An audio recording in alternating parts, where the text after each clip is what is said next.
Hello everyone, welcome back to the stream. We are back again with more Great Ace Attorney. Things are gonna get great. We just finished another Holmes deduction thingy, and we're gonna figure out why this guy's doing what he did.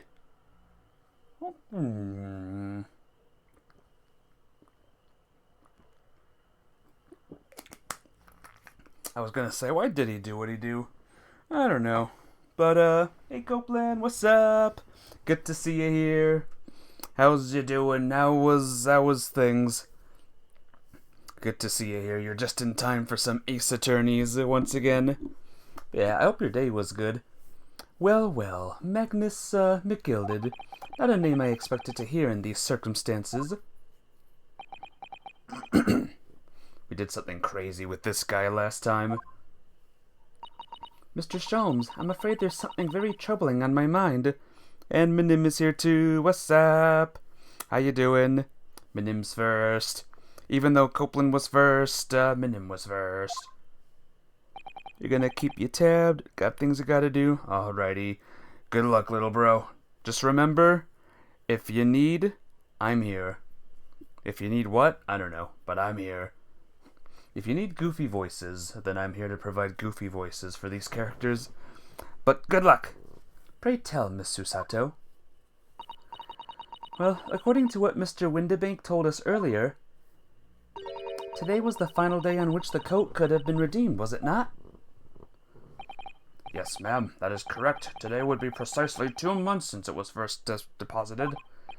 Well, today is the 15th of April, so 2 months ago today. You gotta pack your medicines? So lurk. Alrighty. Good luck as well, Minim. Would have been the 5th of February, sir. That's right. It's all carefully recorded in my ledger. Deposited at 10:30 p.m., I see. What? But that suggests... Yes, 15th of February is precisely the day on which the omnibus murder took place. And 10:30 in the evening is precisely the time at which the terrible events were unfolding. Suggestive is not the word. It would seem the matter is entirely beyond coincidence.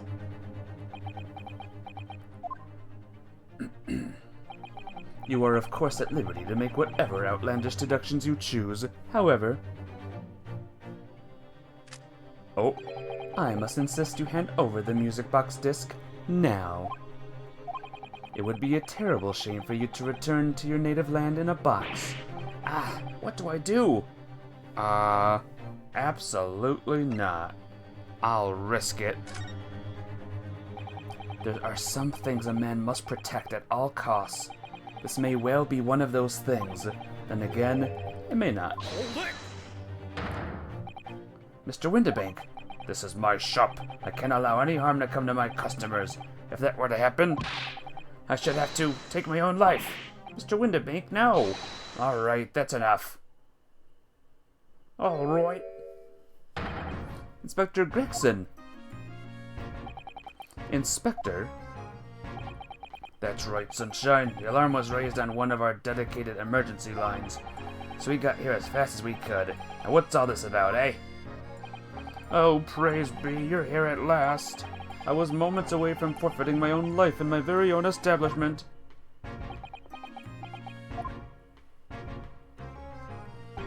It would seem you have the upper hand.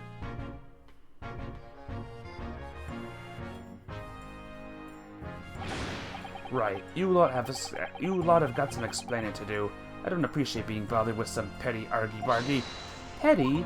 Mr. Windibank very nearly met his end. Yeah, by his own gun as far as I can tell. Oh dear. And the whole of Britain could meet with an end if I don't get to the bottom of the case I'm supposed to be working on. What? What on earth is the case, Inspector? Spare no detail, Gregson. I might have said a little too much. No matter, it's nothing to do with you lot. Anyway, sir, you're gonna have to come with me down to the station. But of course, Inspector. He's getting away! Get after him, lads! Whistle the beat officer, too! Sir!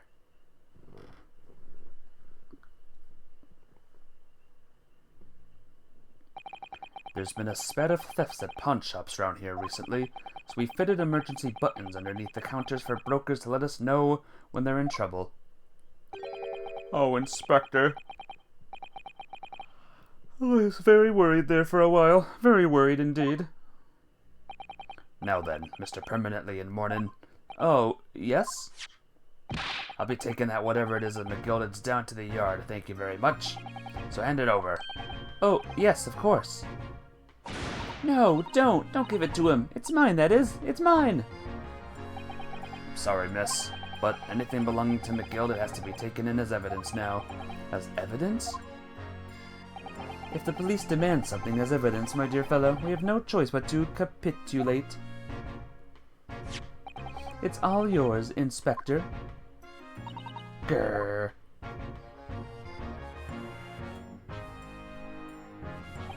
And so we handed Mr. McGilded's disc over to Inspector Gregson, and were summarily turfed out of the shop and onto the street.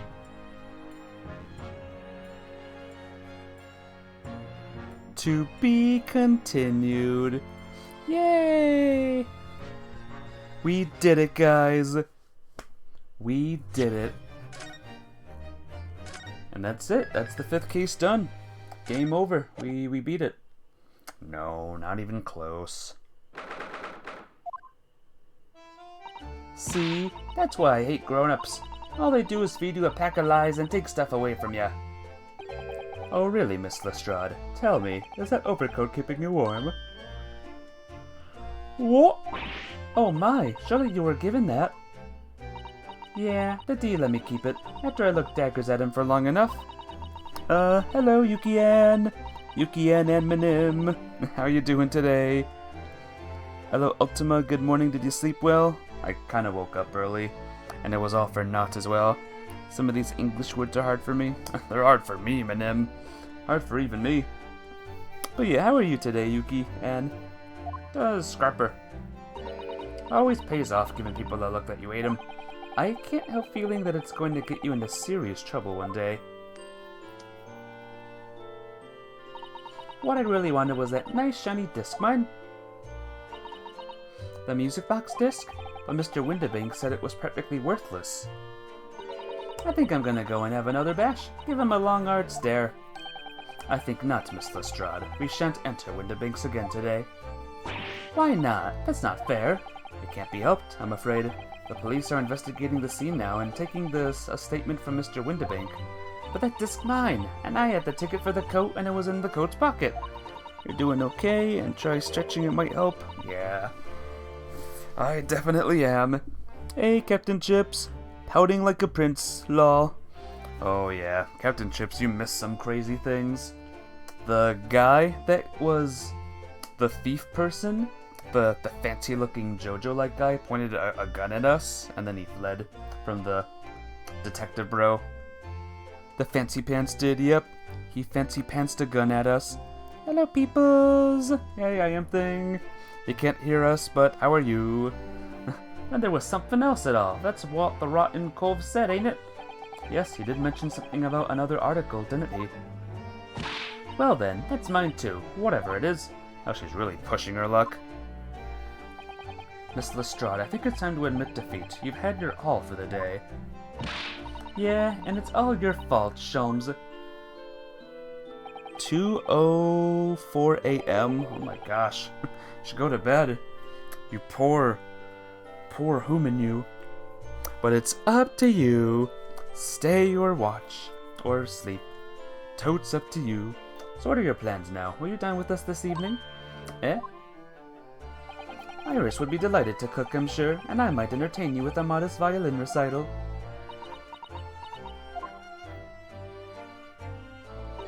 Nota. Oh. Why would I come round your place, eh? Have you lost your head or something?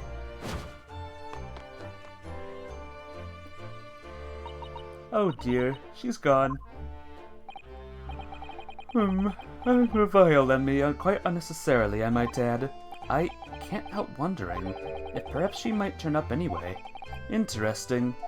Once she had a chance to calm down, I think there's a good chance she'll decide to come.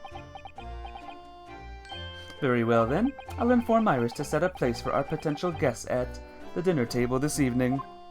Gotta sleep, adios. Good night, I am Thing. See you tomorrow. And one more thing, I should be glad of your company later too. Sorry? I believe I will have a rather splendid surprise to show you. Oh, how exciting. What is it? You shall have to wait and see, Miss Susato. Until later then. Alright, let's move to this place. Yes, by the way, guys, there's been no murder yet. We're already in the next chapter, and there's no murder. Ah, Susie and Runo, come in, come in. Good afternoon, Iris. Thank you so much for breakfast this morning. Oh, don't mention it. Goodness, look at the time already. Busy as always? I am, and I'm preparing everything for dinner this evening. You should go to bed too and watch a little bit Ultima YouTube tomorrow, but a YouTube video ain't the live stream. But it's still, me. It's something, right? If you're sleeping, Minim, I'll see you tomorrow. Have a good one. Sleep well. Already? You're obviously cooking something special, aren't you? Oh yes, after all, we have a special guest joining us. Guess who it is? Go on, hee hee. You'll never guess. Everyone's BRBing. Gotcha. Look at those little eyes of hers shining. Oh dear, it is awkward when you already know the answer, isn't it? It's Ginny! Isn't that exciting? Oh, what a surprise. Yes, that's wonderful news. Wow, Iris seems overjoyed at the idea. I can't wait to learn some pickpocketing tips from a real professional. You crazy Europeans. I know, right? Oh yes, that does sound like fun. I'm not sure that's entirely appropriate. Are you Mr. Naruhodo?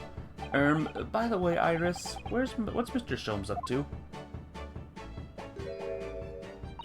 Hurley? Oh, he's been like that ever since he got back. Hello, Mr. Sholmes. It's Ultima. It could be a bad streamer. He could just be a bad streamer. Or someone else, not me, right? I don't know what we're saying anymore. I beg that you won't speak to me.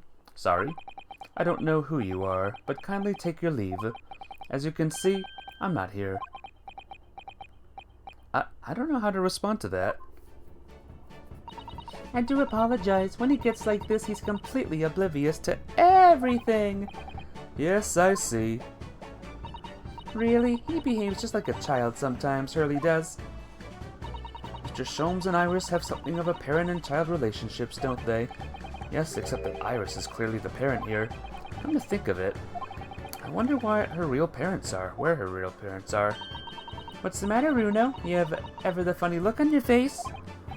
Oh no, it's nothing. I know what it is.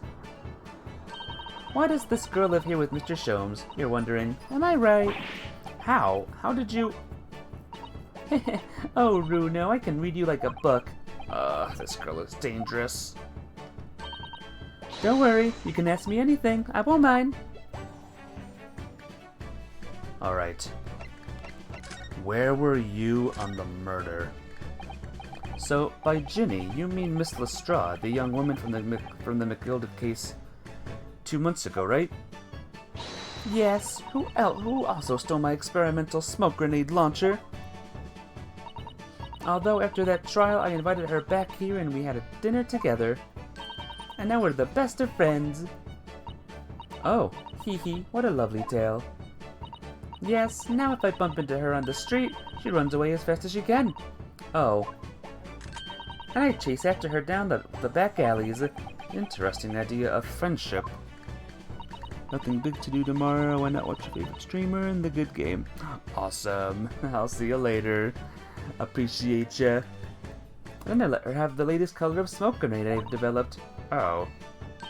There are so many beautiful colors in the world. Ginny wants me to make a whole rainbow. Suppose this means you've let Miss Lestrade keep the smoke grenade launcher, have you? Yes, that's right. I'd got bored of it anyway. Hurley always reacts the same way when I shoot him with it now. Poor Hurley. Oh, I can't wait for Jenny to arrive. It's been too long since I last came over. I'm so excited. I just hope she doesn't actually, come. She does actually come. Living with Sholmes. Whoops. Gosh darn it. I thought the thing went down, okay? I thought it went down.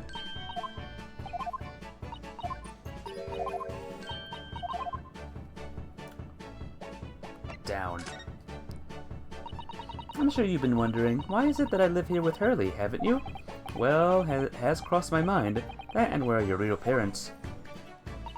My mommy and daddy aren't with me anymore. Mommy passed away when I was born, and at around the same time, my father, well, he had to go to a faraway land because of one of the cases he and Hurley was working on.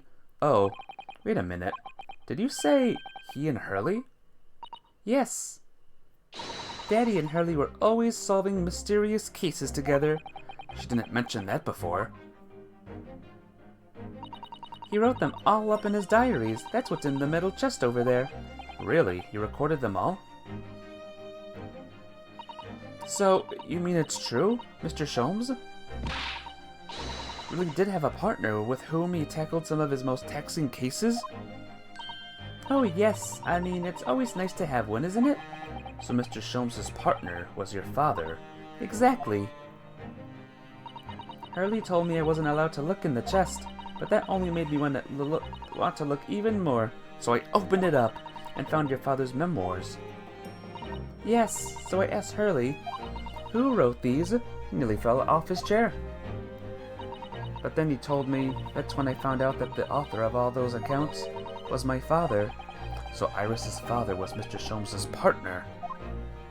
You do know you're my favorite. Yes, I'm well aware.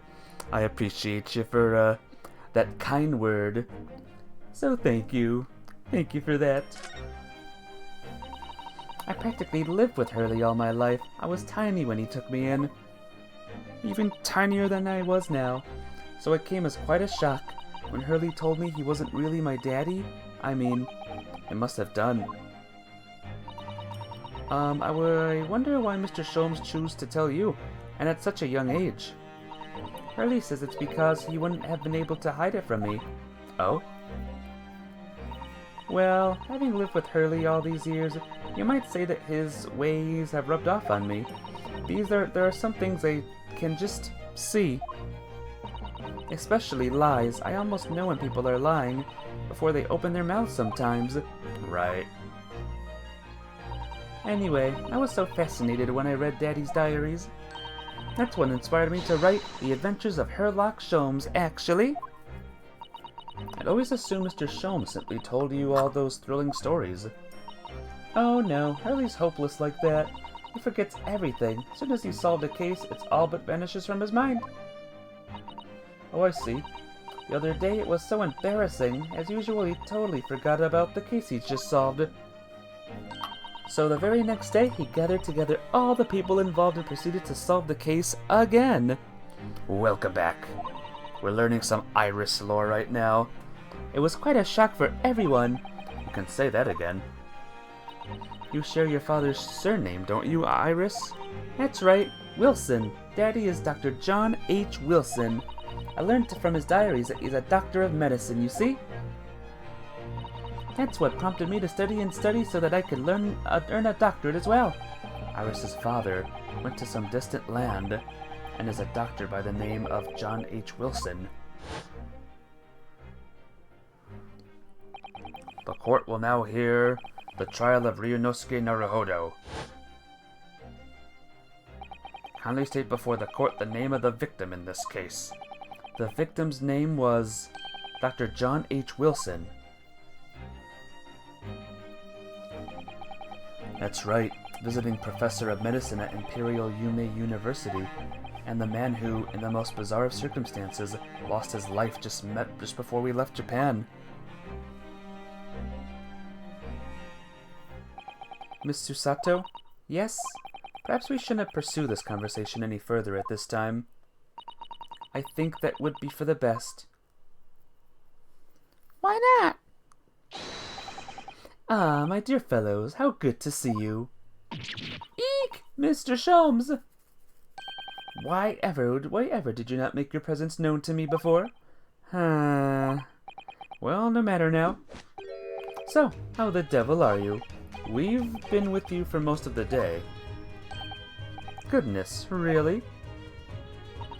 Do tell me, Mr. Sholmes, is your violin unscathed? My violin? Whatever are you talking about, dear madam? The only real murder in this game thus far has connections. Yep.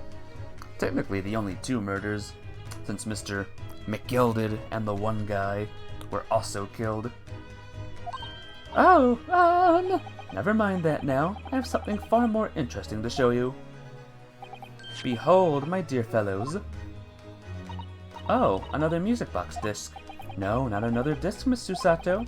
This is the one Gregson demanded we hand over as evidence. Mr. McGilded's disc. Oh my! Then, what's it doing here? You know, at times, Mr. Naruhodo, I think that though I have an undeniable turn for detection, I may well be even more adept at larceny. Oh, that would be wonderfully exciting. I'd be your pickpocketing assistant. And Runo could be our go-to lawyer if we ever got caught. Right. Plus, Susie has such beautiful handwriting, she could write all our menacing crime notifications. Yes, I'd be delighted. I'm just going to pretend this conversation never happened, I think. Alright, let's converse. Conversed. I don't understand. How did that disc come to be in your possession? I thought Inspector Gregson took it back to Scotland Yard. Quite correct. And that sort of uncompromising attitude is precisely why I always carry some of this. That's a bar of caramel, Mr. Sholmes. Your one and only friend in times of loneliness, if I'm not mistaken. If you will humor me, my dear fellows, cast your minds back to when the good detective confiscated the disc. I'll be taking that, whatever it is, of Miss McGilded's down to the yard, thank you very much. So hand it over. Oh, yes, of course. If the police demand something as evidence, my dear fellow, we have no choice but to capitulate. It's all yours, Inspector.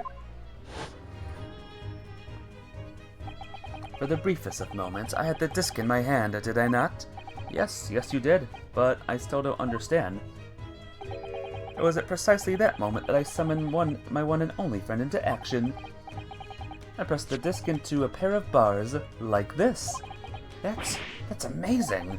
The disc and all the minuscule protrusions have made an image of in the caramel. Indeed, the caramel is quite exceptional. I developed it myself, you know. Suitably soft for making impressions, resistant to melting, the result of a precisely controlled solution. Wow, how extraordinary! Carrying a pair of these on one's person frequently proves very useful indeed. Take a house key, for example. A simple press in its unique form is duplicated. I can enter anyone's property at will, and never be without high sucrose nourishment. Yes, it sounds illegal. From the image I was able to create this. I confess I was most curious to know what manner of music would issue from the disc when played. The music on the disc. Is this a man, an idiot, or a genius? You legitimately cannot tell. I don't think we'll ever tell. Unless the second game reveals it, of course. Do tell us then, Mr. Sholmes. What music does the disc play? Well, unfortunately, I have no idea. No idea? None whatsoever. Are you familiar with the workings of a music box, my dear fellows? No, I'm afraid not. Goodness, you don't know, Runo?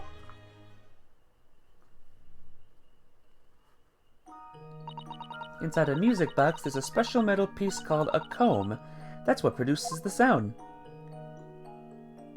Small protuberances pluck the different teeth of the comb as they rotate past it, making the different notes. The first music box to be invented using a rotating cylinder with protuberances on it. But over time, a new type of player was produced, which uses discs such as these. With that development, the popularity of music boxes spread far and wide, all around the globe. Why exactly? Because the discs are easy to produce and can be interchanged to facilitate the playing of different tunes. There are a great many firms in Europe now manufacturing music boxes as a result. It is wonderful to be able to enjoy music even when no performer is present. But it is the very success of the invention that means we are now presented with an insurmountable problem. What do you mean? As you may imagine, the construction of one's firm music box does not match that of another, and we have no way of knowing in which music box this particular disc was designed to be played. There is no resolution to this problem, I'm afraid. It's quite intractable. Ah, I see. So that's why. Naturally, I tested the disc in those few music boxes I have at my disposal. But as you can hear, to no avail. The results were equally unsatisfactory in this one. So, I am presently engaging in acquiring an example of all the music boxes ever made in Europe. Every single one? That's Hurley for you, always taking things too far. But my dear girl, an unsolved riddle is quite repugnant to my constitution. But surely all the different types in Europe will amount to a huge volume of music boxes, won't it? Yes, that is certainly true. In the worst case, I shall just have to ask you to vacate the attic room. What? What about Magnus McGilded? Magnus McGilded, not a name I expected to hear again so soon. Yes, it's only been 2 months since that grisly case.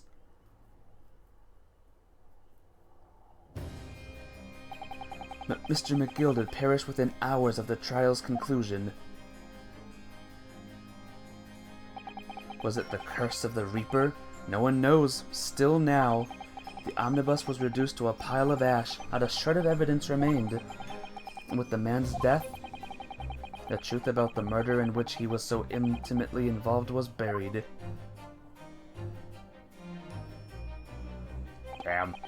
Even though we successfully established Mr. McGilded's innocence in the trial, the newspapers are still claiming that it remains an unsolved case.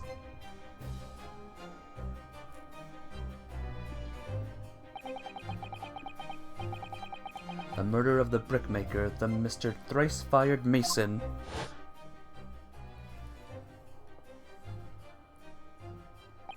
In the end, the truth of the matter remains a mystery. We still have no idea what really happened that night. And although Mr. McGilded was found not guilty through my defense, I still don't know if that was the right judgment or not.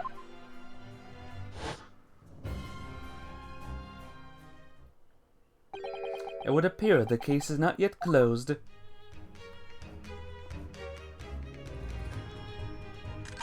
Well, it's time I started getting things ready for dinner, I think. Jenny will be here before long. Thank you, Iris. Oh, well, you must let me help you then. Of course, Susie. There's plenty to do. I think I shall investigate the condition of my faithful performing partner. Now then, where did I leave it? Let this be a lesson to you, Mr. Sholmes. Never leave anything too precious with the pawnbroker. Yes, you may be right. Oh, that reminds me of something Mr. Windibank said before. He said that he had a manuscript of Iris's and pawn, didn't he? Did he? Yes, he definitely mentioned it. Mr. Sholmes' latest tale of otherworldly mysteries lies dormant in my storeroom, were his words, I believe. So you heard about that, did you? I expect you were as incensed as I was. Oh yes, the idea of such a wonderful story languishing in Mr. Windibank's storeroom, gathering dust. My dear madam, I'm quite sure I told you already. The pawnbroker's storeroom is the safest place for it, more secure than a bake's vault. And what about your Stradivarius, Hurley? Was that safe and secure? Well, there may be the occasional mix-up, caused by a certain impetuous someone not too far from me now. Do you have any idea how long it took me to write that Baskerville story, Hurley? Oh, it sounds so exciting, The Hound of the Baskervilles. I should love to read it.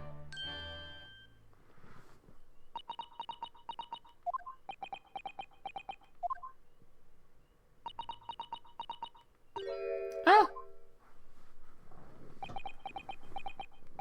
What's going on here? Why does it feel like an icy chill just swept through the room? Susie, what did you just say? You said The Hound of the Baskervilles? But how could you know the full title? Well, that's because Miss Susato is such a great fan of all the stories about Mr. Sholmes, of course. But Runo, The Hound of the Baskervilles, has never been published. What? When I showed Hurley the manuscript, he told me that I wasn't allowed to publish it yet. I don't understand. That's why he said that he'd keep it safe, until it was the right time for the story to be made public, you see? So that's why the manuscript is at Windibanks. And yet, how could Susie here know its title? Well, Hurley, what's going on?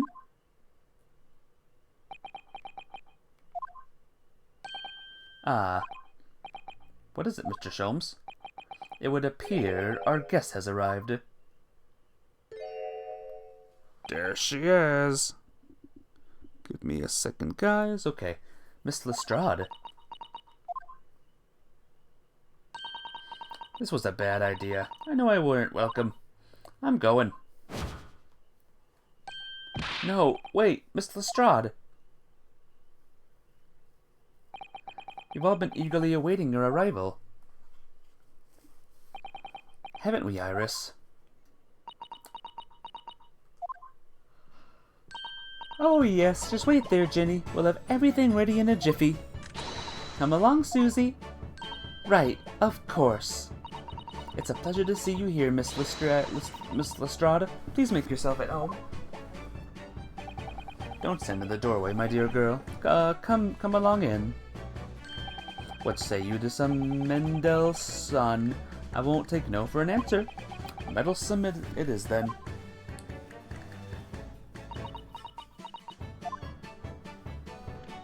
Cat. It's the cat. That evening, Iris prepared us all a meal, and was even more delicious than usual. Mr. Sholmes' violin performance was in no way meddlesome, and Gina, as we came to call her, taught us how to steal things from one another without being noticed. Everyone thoroughly enjoyed themselves well into the night.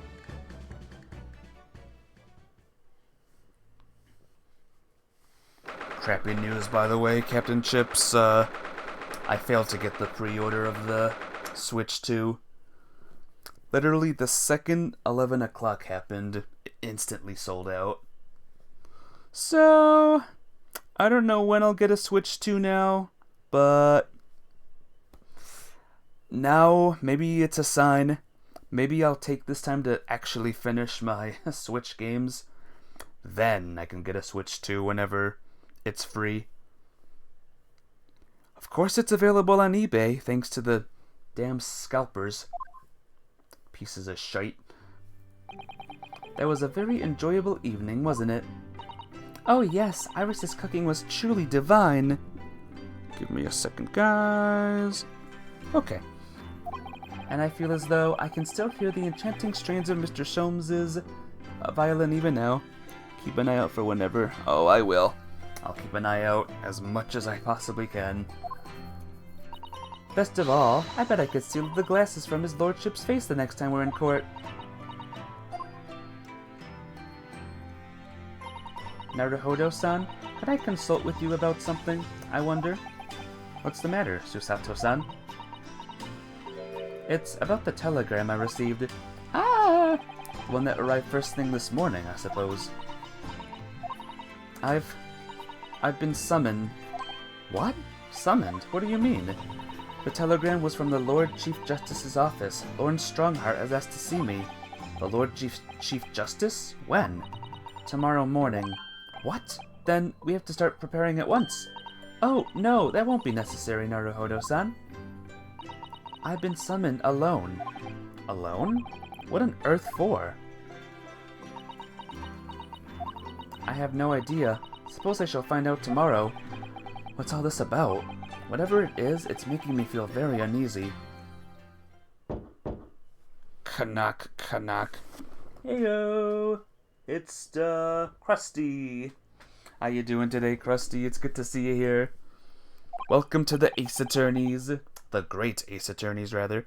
But what's up? Oh, who could that be, I wonder? Good evening, friends!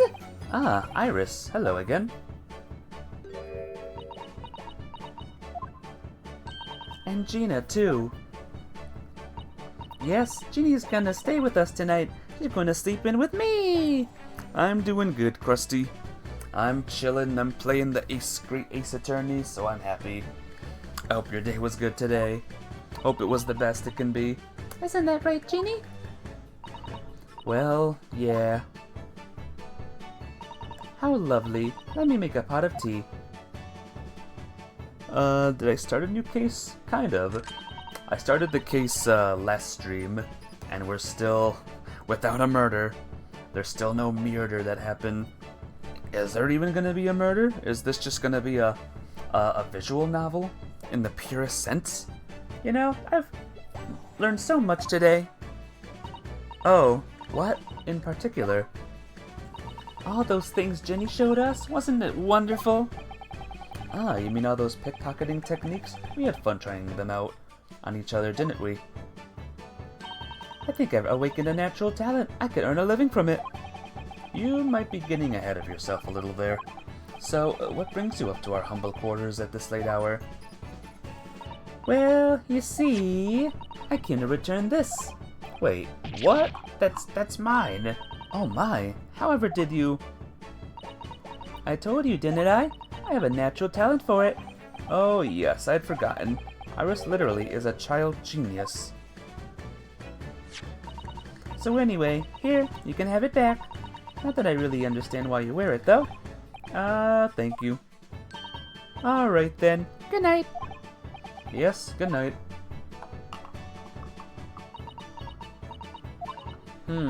So this is your office, is it? What do you think, Ginny? I think I wouldn't fancy me chances with a lawyer who's been living in a place like this. Yes, me too. It seems as though Iris here still has something she'd like to talk about. I suppose she probably wants to talk about the manuscript. Yes, I suppose she probably does. Alright, Iris. Here we go. Good night. Good night, madam. I thought you went to bed already. But good night. See you tomorrow. Iris, I suppose you're hoping to talk about the manuscript, aren't you? Aren't you going to tell me? I'm so sorry. I need a little more time, please. Alright, I understand. Oh, it made you feel awkward. Oh no, not at all, Iris, not at all. I don't know what all this is about, really, but it's a story you made up, isn't it, Iris? The mental script, or whatever you call it. It's not exactly a story that I made up. It's something I read in Daddy's diaries. Daddy's... That's right. I don't suppose I've mentioned it to you before, Ginny, but my daddy was Hurley's assistant once, his partner. They solved all sorts of strange and mysterious cases together. So, Ultima, did you pre-order the Switch too? No, I couldn't. GameStop was instantly sold out, Krusty. So, yeah, probably it was available to pre-order. For 2 seconds it was, yep. Not even 2 seconds. GameStop crash instantly, and it was too late by then. So, maybe someday. Well, definitely someday. But not on day one, probably. Is that right, mister? Apparently so. I was as surprised as you are, though. And Daddy wrote all the details of every single case down, you see, in his diaries. So I study them and write my stories based on what actually happened. So, where's your old man now, then? He had to go away on an urgent business to a faraway land, and he'll be gone for a very long time. At least you have the Switch. Yeah, I have this Switch and plenty of games to still play on it. So I never really met him. Oh, right. Come to think of it, I don't know anything about Gina's parents either. Perhaps we should ask her. Maybe she doesn't have... Oh my gosh! What is wrong with me, guys? I'm gonna take this chance to get a drink. Hey, Blue Thunder! How goes Blue Thunder today?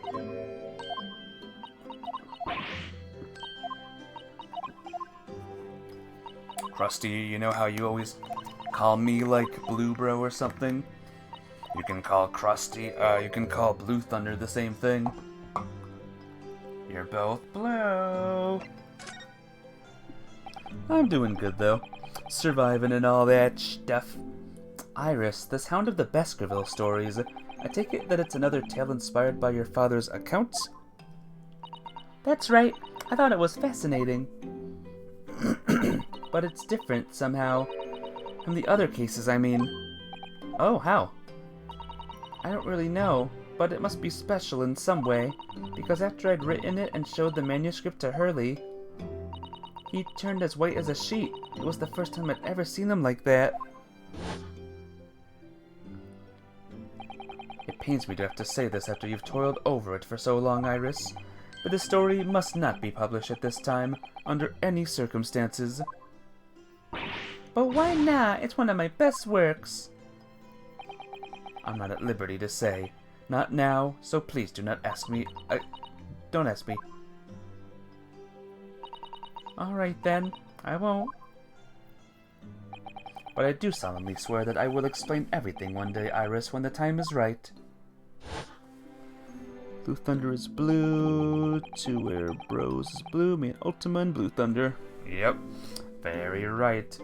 And that's how the manuscript came to be with Mr. Windibank, isn't it? Yes! Hurley said it has to be somewhere very safe. That really gets my goat, that does. He treating you like a child. It's mean, that's what it is. Keeping secrets like that. I'm sure Mr. Sholmes isn't trying to be mean. If he said he wasn't at liberty to talk about it, I'm sure there must have been a very good reason. I think so, too. You're a lot too trusting for your own good, but he can't pull the wool over my eyes. Sholmes is lying to Iris. I bet my life on it. What?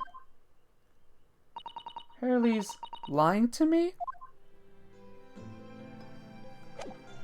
Alright. You.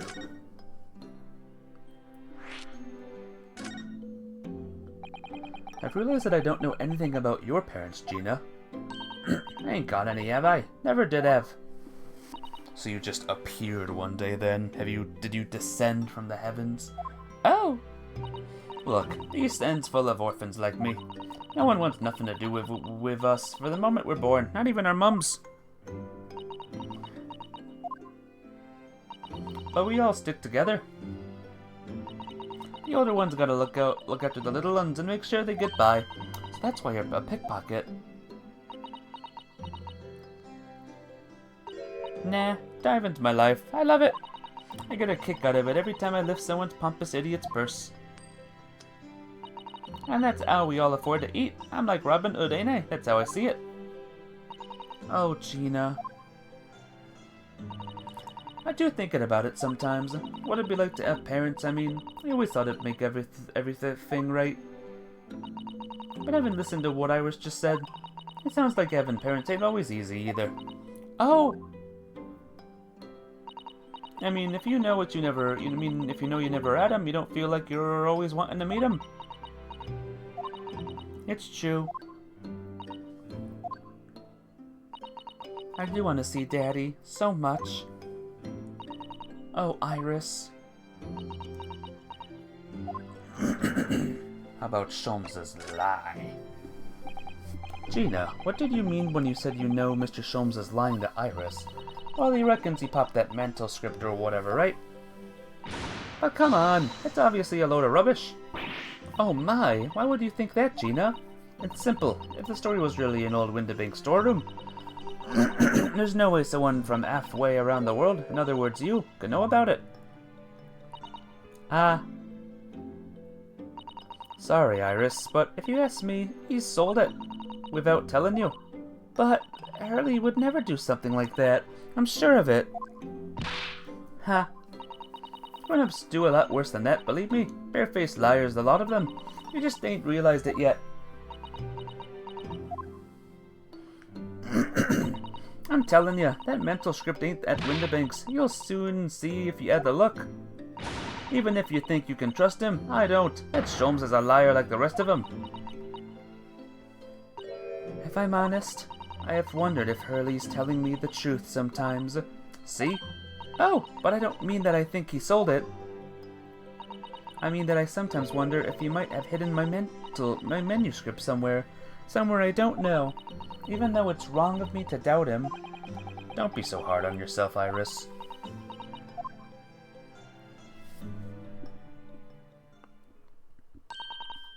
Oh my goodness, look at the time! Come along, Jenny. We should go back downstairs. Yeah, alright. Give me a second, lads. Okay. And please don't mention any of this to Hurley, will you? No, of course not. Good night then, Iris. Good night, Gina. You must let me make breakfast for you tomorrow morning. I insist. Oh, yes, please. I can't wait, Susie. Good night then.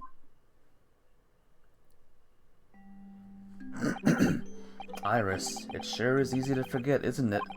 Sometimes she speaks just like an adult, but deep down, she's still just a child. Well, I think it's time that I turned in for the night too, Naruhodo-san.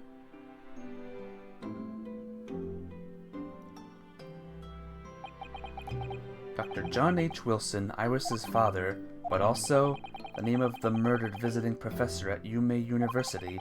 It can't be a mere coincidence. There's something deeper going on. There's not.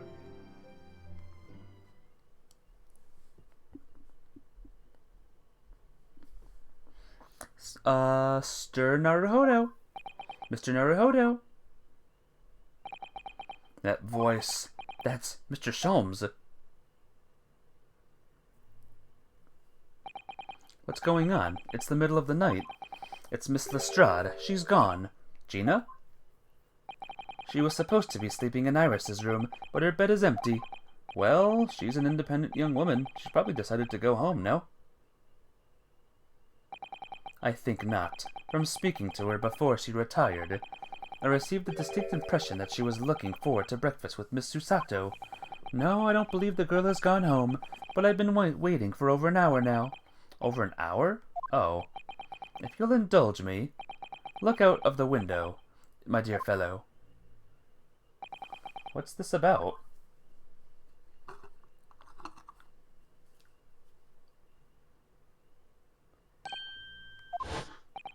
Wait a minute. Why is there a light on at this time of night?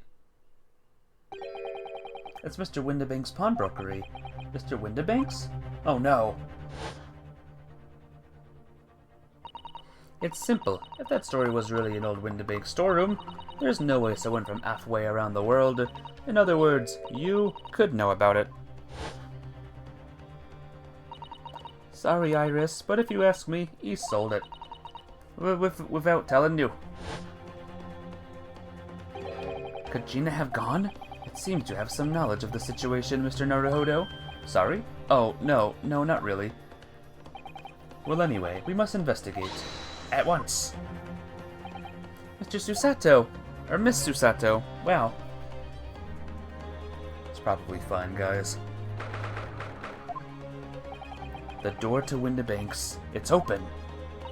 And the lamp is burning. It must be Gina, mustn't it? Let us hope it's nothing more sinister. What?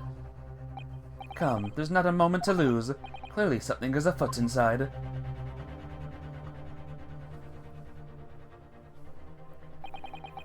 There's no one here. Oh yes, there is. Oh, dang. Ah! Mr. Sholmes! Mr. Sholmes! What the? Has Sholmes been shot? Leave me, Mr. Naruhodo. But, after them. Go! Right. Oh my gosh, guys. Blast! I've lost them. Hello, hello. What do we have here? The alarm was just raised from the pawnbroker, sir. Would you know something about that? Officer, come with me. It's my friend, Mr. Sholmes. He's been shot. Shot? With policemen close behind me, I ran back to Windibanks. Guess we have our killer.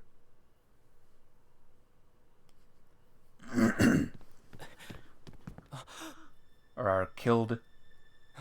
Mr. Sholmes! Sholmes! Mr. Narado. How bad is it? Never mind me. He's dead. But there's much at stake. Behind that door. Sholmes is dead. In the storeroom. Hurry! Rip. Hey, Hedgewolf, what's up? You're just in time, Hedgewolf.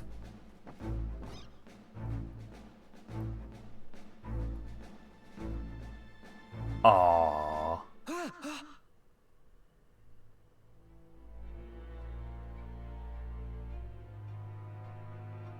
Double aww. It's Gina! That's one less voice I'll have to do. He was very twirly. I'm doing good, Hedgewolf. How are you today? Finally, guys, we have our murdered person. Little, Pokemon anime update, by the way, guys. Ash and his crew actually came across a Genesect. 5 Genesect, actually. And one of them was red. It was super weird. And then when the red one was about to, like, attack him, Mewtwo saved him. Like, a different Mewtwo with a female voice that could transform. A strange, like, transformation. She looked smaller but stronger. Like, if she were a Digimon, I would say it was a Mega form or something. The movie, yeah, I saw the Genesect movie. Which also means I'm officially in the XY Kalos region now. Yay! So yeah, that's where I am now. Ow! That hurt. Oh, that hurt. I'll be alright, Mr. Naruhodo. After them, go!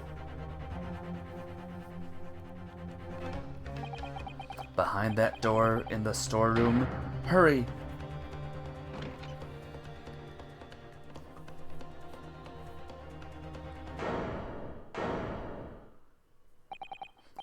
It's Gina! I always like the movie nights when I do my anime marathon, by the way. Those are quite fun. From that moment, Windibanks pawnbrokery became a crime scene. Oh yeah, the Genesect movie's canon, by the way. 100% canon.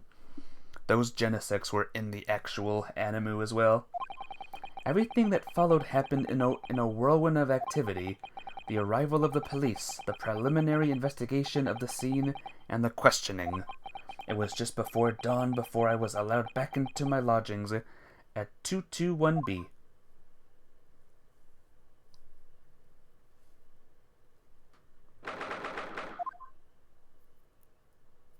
Hi. Oh, Iris. Iris looks happy. A telegram came, but all it said was, wait at home. Oh, yes, we asked one of the policemen to have it sent. It was simply impossible to come back. When I woke up, I was all alone. Hurley and Ginny were gone. Everyone was gone. What happened, Runo? Poor Iris, she's trembling. She's obviously trying very hard not to let herself get too worried. I'll explain everything that I know. Something awful has happened, hasn't it? Yes, I'm afraid so. Yeah. How was the one game today, Hedgewolf, by the way? Hollow Knight, that's it. How was Hollow Knight? The spade has been there since we started renting the place. Bruno, it's not a spade, it's a shovel. Ah, you're a shoveler, aren't you? I had a feeling you'd pick me up on that. Oh no, a pick is something else entirely. Now I've dug myself into an even deeper hole. Okay, I guess I got that achievement already. Alright. So for this chapter, guys, when I first played this, Hedgewolf, how did you made it to the Kingdom's Edge? You're slowly making your way through. I'll give you credit for getting far. But yeah, when I first played this particular chapter, I got horribly stuck here. I was stuck for hours because I didn't know what to do. So for this part and this part alone, for this chapter, I'm going to be eyes glued to the guide right here. So, yeah. The guide says, pick that, new talking point, ask about, and tell her. Okay. Including the secret one. The secret one? I'm sorry to have to tell you this, Iris, but Mr. Windibank is dead. He was shot. We discovered it in the early hours of the morning. Oh, yes, I had a feeling. You did? Well, I saw all of those police carriages pulling up outside his shop, so I knew something must have happened there. When we entered Windibanks in the small hours, we disturbed a gang of 2 thugs. They ran off out onto the street and I chased after them, but they got away. So, it was one of them who shot old Windibank, I suppose. I don't know, but that's not what the police believe at the moment. Oh, why not? You think so? You got the stag nest. What another one that would be cool? You like the stagway? The stagway. Oh, why not? They've arrested someone else at as their prime suspect, you see. Gina. Ginny? But why? Well, the thing is... No, Ginny would never do something like that. I know. None of us think she did it. Then why did they have to arrest her? I'm sorry. There was nothing I could do. Yeah. How many dreamers? I guess that's a Hollow Knight thing. So where's Hurley then? Is he still there investigating the scene? You really ought to have some breakfast. It's not good for him to miss meals. I don't want you to worry, Iris, but I have some news about Mr. Sholmes. He was taken to hospital this morning. What? Well, when we entered Windibanks, a gun was fired, and he took a bullet. Hurley? Was shot? No! It's all right. His life isn't in danger. Really? Are you sure? Where is he? Which hospital? He's in St. Sinners? They're tending to him there. Hey, best viewers. Awesome. Cool. You guys can't see, but I can. I must see him at once. I'm sorry, Iris, but you can't. Why not? That's not fair. I'm a family member. I should be allowed. No, I mean, nobody can see him at the moment. He's not allowed any visitors. They're preparing to operate, you see. To operate? Oh, poor Hurley.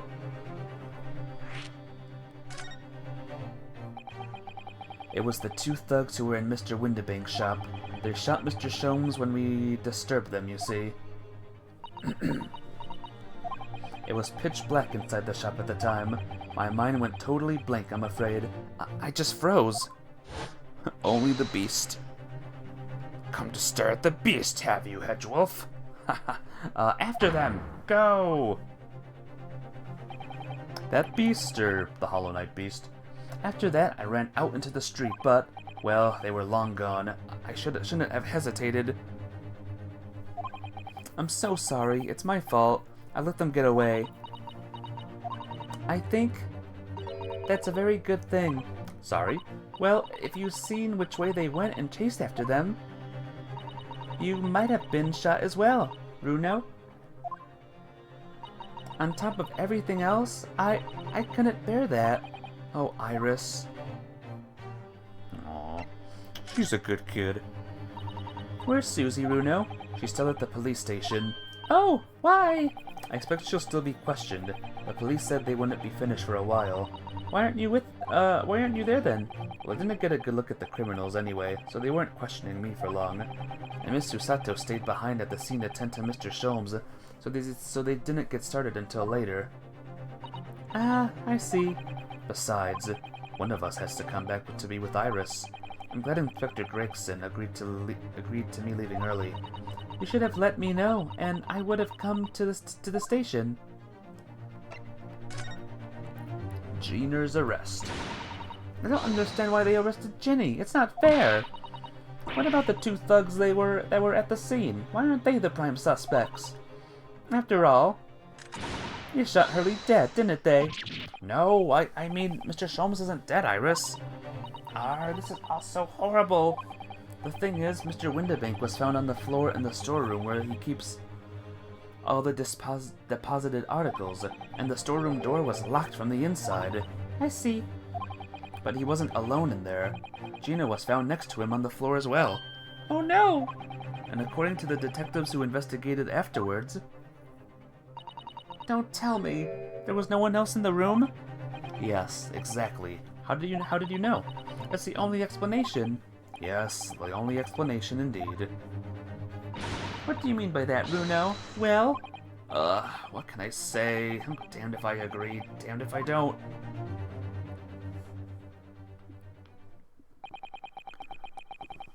I'm afraid I need to go out again now, Iris. There's not much I can do at the moment, but I can at least try to find out how Mr. Sholmes and Gina are getting on. I want to go too. Take me with you, Runo. I can't stand just sitting here around waiting. I'm not sure how I feel about taking a 10-year-old child to the scene of a murder. It's okay. Your offspring, your far offspring, Phoenix Wright took a even younger girl around during murders. Don't worry about it. But I don't want to leave her all alone here either. All right then, Iris. Perhaps you can help me. Oh yes, I'd love to. Gina's at the prison. Mr. Sholmes is probably in his hospital bed. And don't forget, we have to visit the crime scene. We need to conduct a thorough investigation. Go for the Fog Canyon. Alright, gotcha. More. I can see you're ready for action. I imagine Iris would appreciate going to the hospital sooner rather than later. Alright. Important. Examine the blackboard in Iris's room, the guide says. Like I said, I am glued to this guide, guys. Examine the blackboard. This is where you note down ideas, isn't it, Iris? Let's see, what does it say today?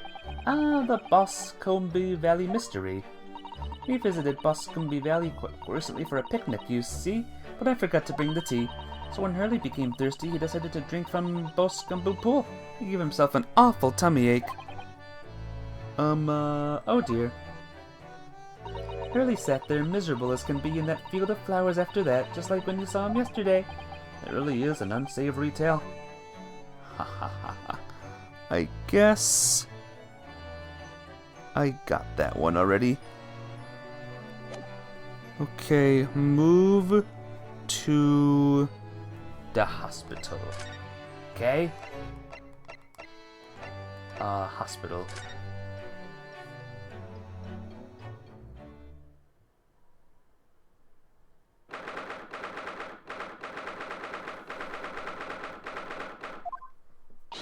Hurley!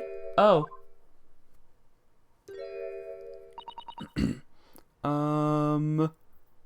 That does seem complicated. Why do it be like that? What, the Hollow Knight thingy? He's not here. No, that's strange. The nurse definitely said he was in bed by the window, didn't he? Oh, I know what's probably happened. Hurley was being a big baby, and the bullet wound wasn't that bad after all, so he's been sent home. I'm not so sure about that. Baby or not, there's no question that it was a fairly serious injury that Mr. Sholmes suffered. Oh! Hello, hello. What have we here? The ward is off limits. No visiting. What are you doing in here, eh? Well, I'll have you know, we're Hurley's next of kin. Eh? Oh, well, begging your pardon then, ma'am, sir. A little lady and a curious Eastern gentleman. The great mystery solver and as a mysterious family, eh? If that's how you see us, sure. Where's he, Constable? Where's Hurley? I believe he's currently in the operating room, theater, ma'am, undergoing an extensive operation. No, this game, you're trying to follow what's happening and failing. Oh, gotcha. That's just how it goes sometimes. Extensive? It's been several hours since he went in. Oh, thank you. Website for randomly crashing on me. Oh dear, is he going to be alright? Well, it doesn't appear to be working, you see. The anesthesiac, that is. Oh! I've heard a report that the gentleman claims he had a little too much to drink last night. Coffee, that is. Ah. Get rid of that, but yeah, the mental gymnastics are strong with this game. Oh yeah, very strong. I see. Thank you, Constable. Perhaps we'll leave it at that or whatever. Oh, poor Hurley. Alright, it says examine things, but it says I can, but I don't have to, maybe. We'll move to the prison. Okay.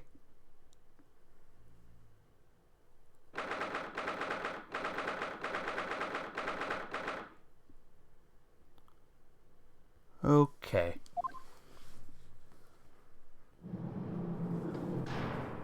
There she is. Hello, Gina.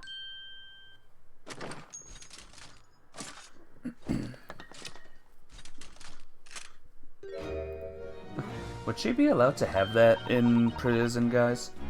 Even at this time period? Oh, you still have a grenade launcher Hurley and I made. I wish she wouldn't put it pointed at me all the time, though. What are you here for? Ginny, I have a feeling it's because of us that you've ended up in trouble.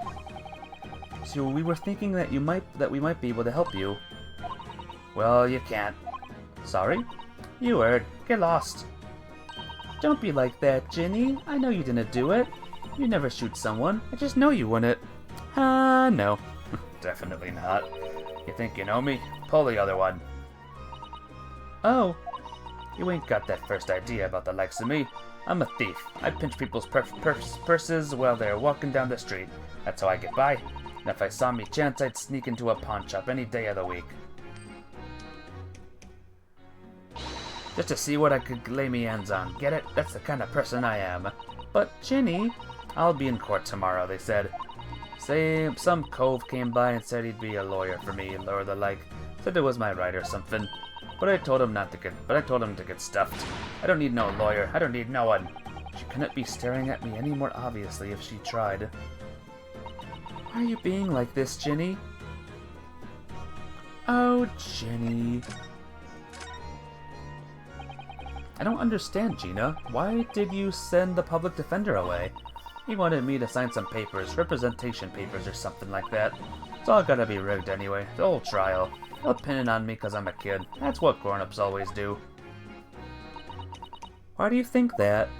Because that's how it always has been for me, growing up in the back slums me whole life. If you do what the grown-ups tell you, it'll get your mates dragged off by the coppers or worse. I've had it happen to me before and all. Been sold out and nearly seffled on the back of it. You can't trust no one. That's the point. Soon as you do, you're gone to grass dead. Gina, listen. If you like, in tomorrow's trial, I could... Forget it. Ginny, don't you trust Runo? Nah, I don't. Look, I'll ask you nicely now. Just leave me alone. Well... Will you tell us what happened, Gina? Last night at the pawnbroker's. There's nothing to tell. I figured it'd pay me, so I broke into the place and started going through the storeroom. But the old bloke walked in on me, and you know the rest.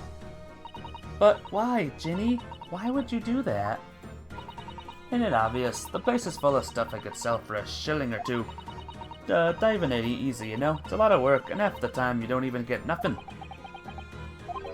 Is this really why you broke into my place? Into the place?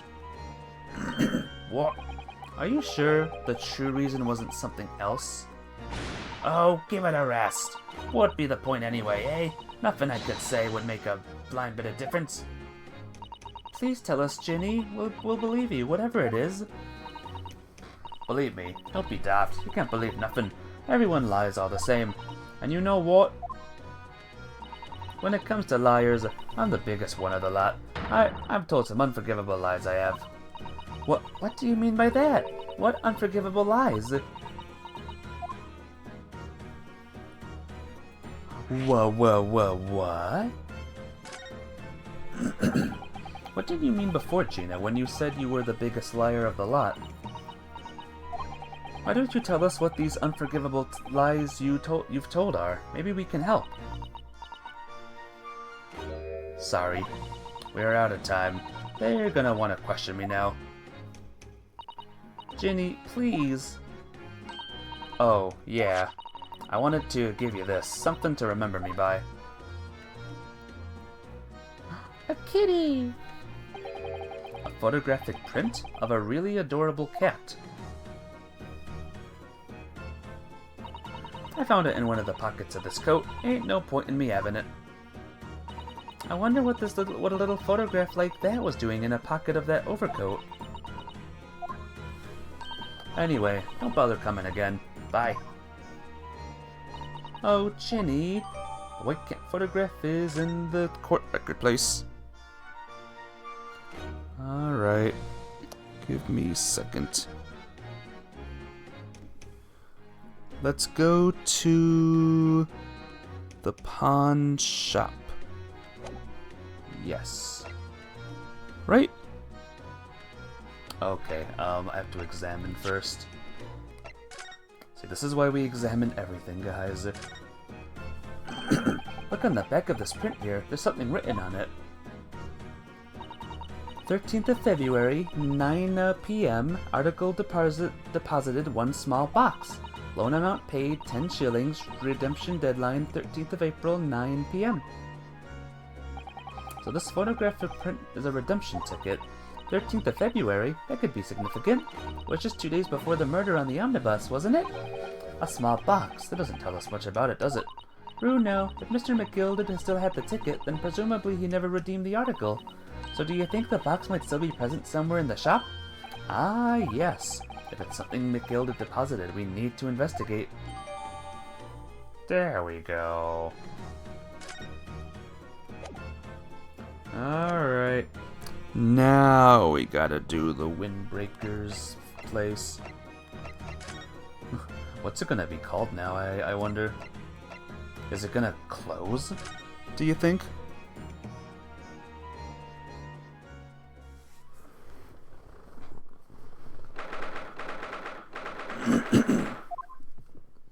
Is this place cooked, as they say, guys? This is where it happened, then. Last night? That's right. The 2 thugs I told you about were obviously ransacking the place, looking for valuables. But, apart from the policeman in here, you wouldn't know anything had happened. There's no sign of a disturbance. No, you're right about that, actually. In fact, if anyone, it's the police who seem to be the ones doing the ransacking. I know what you mean. They're like a gang of organized criminals all dressed in black. Oi, I heard that. Right and royally, mate. Rip. Tough stuff. Probably not good for business to be dead, you know? Yeah. Would have been. There was a revival spell in these games. That would be good. Oh, Inspector. Good morning. I suppose I ought to thank you for your vigilance last night. You got to the scene before it was disturbed, at least. Shame you let the two rogues get away, mine.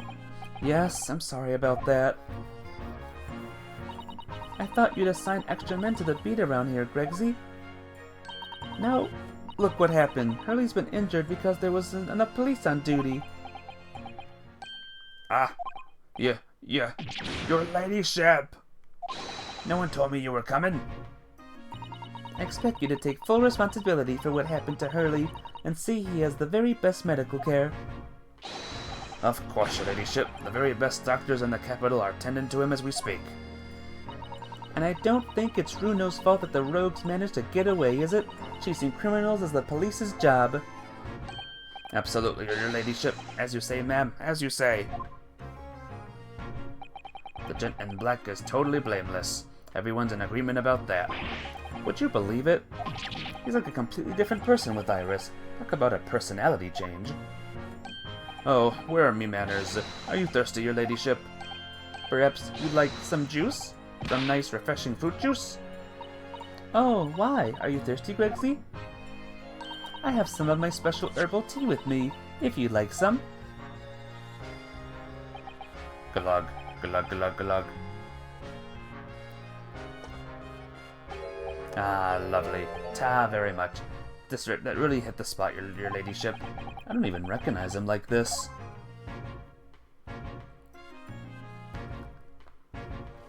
Alright, let us, converse. So, how is the investigation going, Inspector? Nothing to it, really. Very simple case, this. There's some very definitive evidence. We're just about to charge that diver we arrested last night, in fact. Gina, you're going to charge her?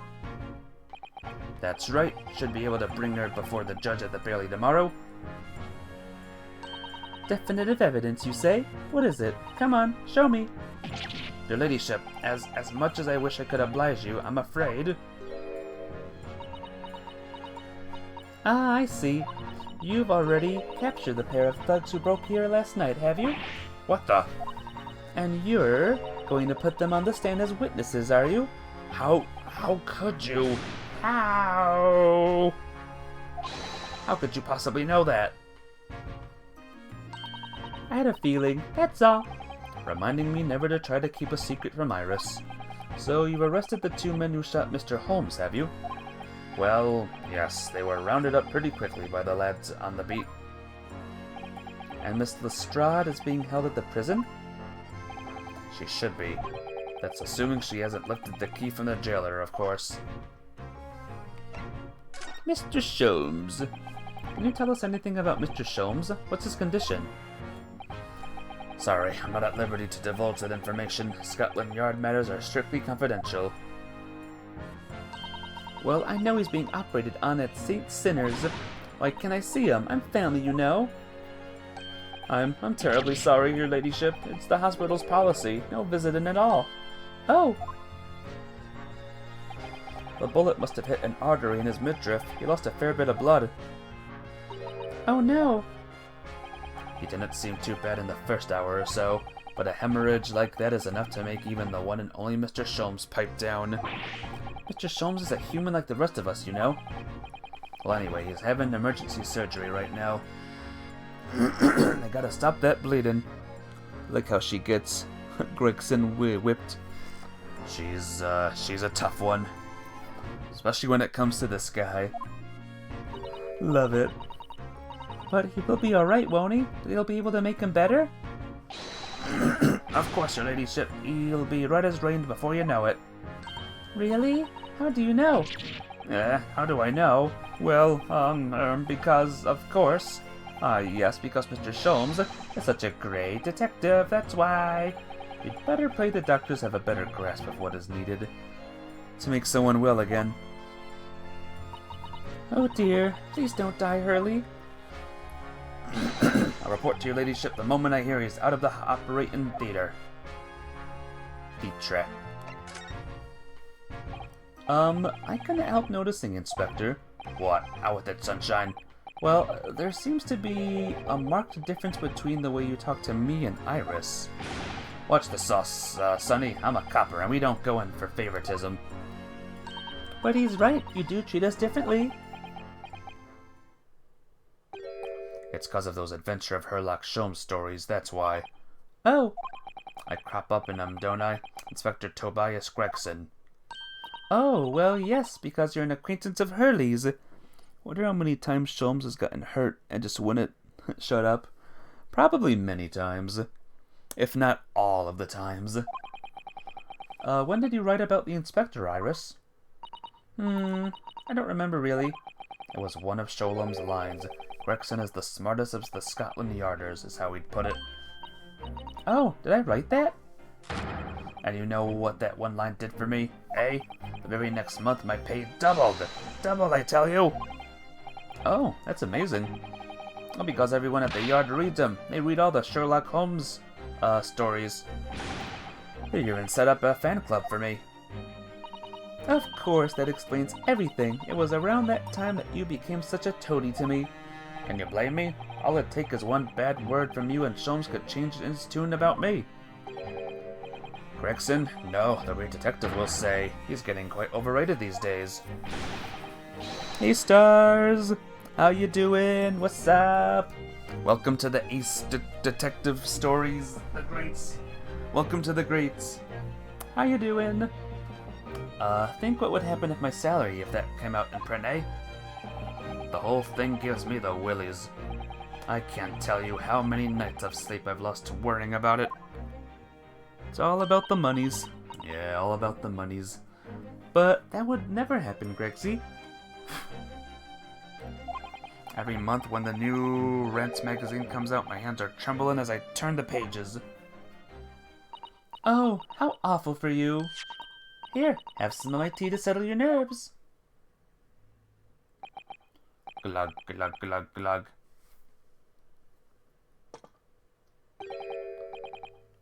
Ah, lovely. Ta very much. That really hit the spot, your ladyship. Objection! Oh yeah. A lot of objections in this chapter, in this, particular case. Teetotal.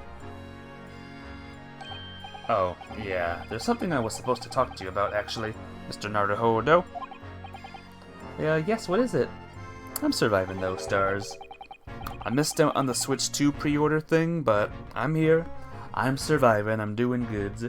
Got an important message for you. I've clean forgot about it until now. Important message? I wonder what it could be. Important message? Are you going to tell me what this important message is then, Inspector? Yeah, it's about that young lady who's normally by your side, your assistant. Dear Susie, is she alright? Dear Susie, that's the next, Sanrio character. She's at the station, isn't she? Being questioned, I believe. Nope, not anymore. She had to head off. Head off? Where? To Lord Strongheart's office, of course. He summoned her. Ah, yes, of course. I'd forgotten about that. One of the whipstocks took her there in a yard carriage after we'd finished questioning her. She asked us to tell you she didn't have the fare for the return journey and go and meet her there. She's got a nerve, using Scotland Yard as a bloomin' messaging service. I see. Well, thank you for passing that on, Inspector. Why did Susie have to go see the Lord Chief Justice? She didn't tell me, but I'd better head over to the Lord Chief Justice's office to fetch her straight away. What is going on here, guys? Give me a second. Okay, we are in fact on the move. No, not that. Move. A new location. The clock tower. I see the stars and you're shining bright. Hey, stars. You're shining bright today.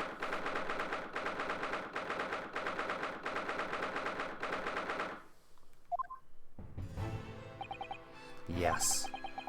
No matter how many times I come here, I always get the same sense of oppressiveness somehow. Do you think the place is oppressive? I think it's normal. How so? I mean, look at that suit of armor over there. You can't take that seriously, can you? Maybe it thinks the same about you. So everything is clear with regard to tomorrow's arrangements, I trust? Yes, thank you very much. There they are, Susato-san and Lord Strongheart.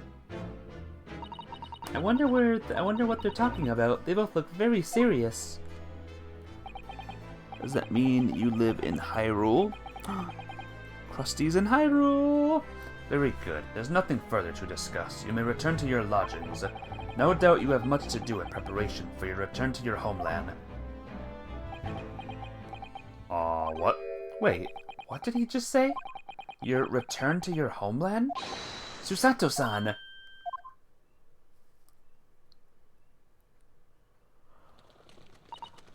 Oh, Mr. Naruhodo. What was all that about? Ah, Mr. Naruhodo, thank you for coming to collect your colleague. What's this all about? Why were you talking about Miss Susato's return to her homeland? And tomorrow?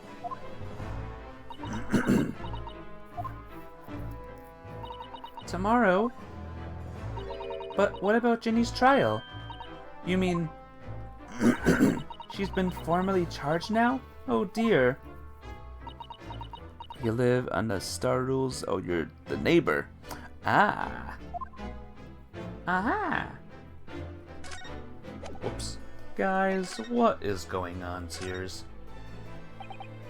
Mr. Sato, what's all this about? Oh, please don't concern yourself, Mr. Naruhodo. It's only me going back to Japan. Your life here can continue just as it has. That's not what I asked. What happened? Why are you leaving? It's my father. He's fallen ill. Oh no! Professor Mikotoba? Uh-oh. If I may? Yes, sorry.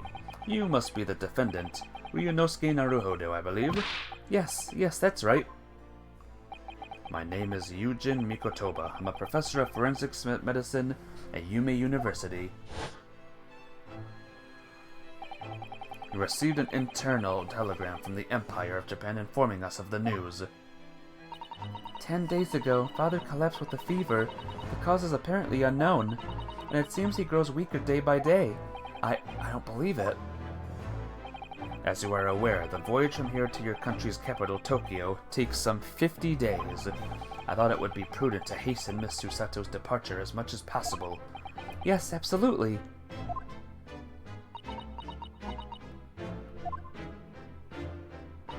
I will leave London first thing tomorrow morning. I can't believe this is happening. Welp. So Gina has been charged? She'll have to appear in court? Yes, she was formally charged a few hours ago, and the date of the trial has already been set for tomorrow. No, not even 24 hours later? Gina. Ah, the Lestrade girl and the murderer of the Baker Street pawnbroker, yes? All too conspicuous case. The pickpocket was clearly disturbed mid-robbery and shot the man in a panic. No, the yard is overstretched as it is, without wasting time on these open and shut cases. It's not wasting time. Jenny would never do something like that. Mr. Naruhodo. Oh, yes, Lord Strongheart? In defense of your fine service to date, I shall overlook this young girl's insolence, but I have no recollection of admitting a child into my office. Leave. Now. Of course, Lord Strongheart. Criminals will tell the most palpable lies in order to evade justice. The police can ill afford the time it takes to unravel all their untruths. Meanwhile, more crimes are perpetrated. We have far more serious matters with which to contend. Serious matters? Didn't Gregson mention something like that yesterday? Yes, Inspector Gregson made a similar remark yesterday. It's no concern of yours, though I'm sure I need not remind you of that.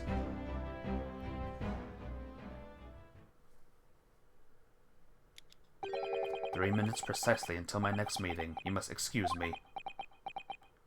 There's just one more thing, Lord Strongheart, which is, it's Miss Lestrade's trial. I wonder if you might permit me to defend her? A timely suggestion. Sorry? The girl currently has no representation. But, that's not fair. Yes, she may be a pickpocket, but she still deserves a fair trial.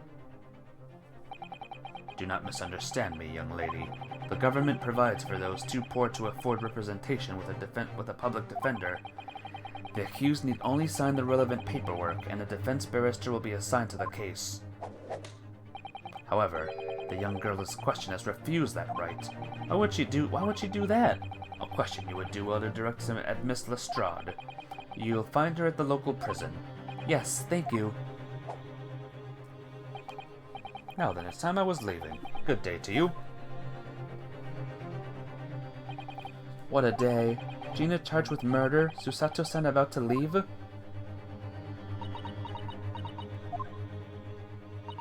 Come, Mr. Naruhodo. Iris, we must make haste. But, Susie... You're leaving for Japan tomorrow morning, aren't you? Don't you have packing and things to do? As Mr. Naruhodo's judicial assistant, my personal circumstances are of no consequence. My sole purpose remains to help you in whatever way I can. Thank you, Miss Susato. That's a very pensive look. I think we ought to visit Gina first.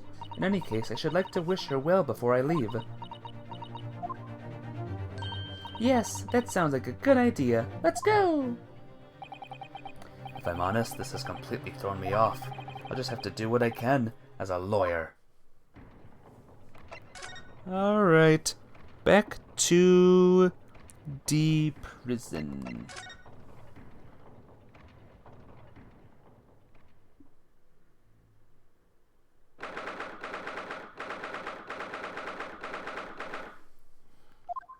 Okay. Ah! Hello again, Gina. Give me a second, guys. Okay. Hello again. Don't shoot. What are you lot here for now? To have a muzzle of that grenade launcher shoved in our faces yet again, obviously. I think I need to improve the way you load ammunition into that thing, don't I?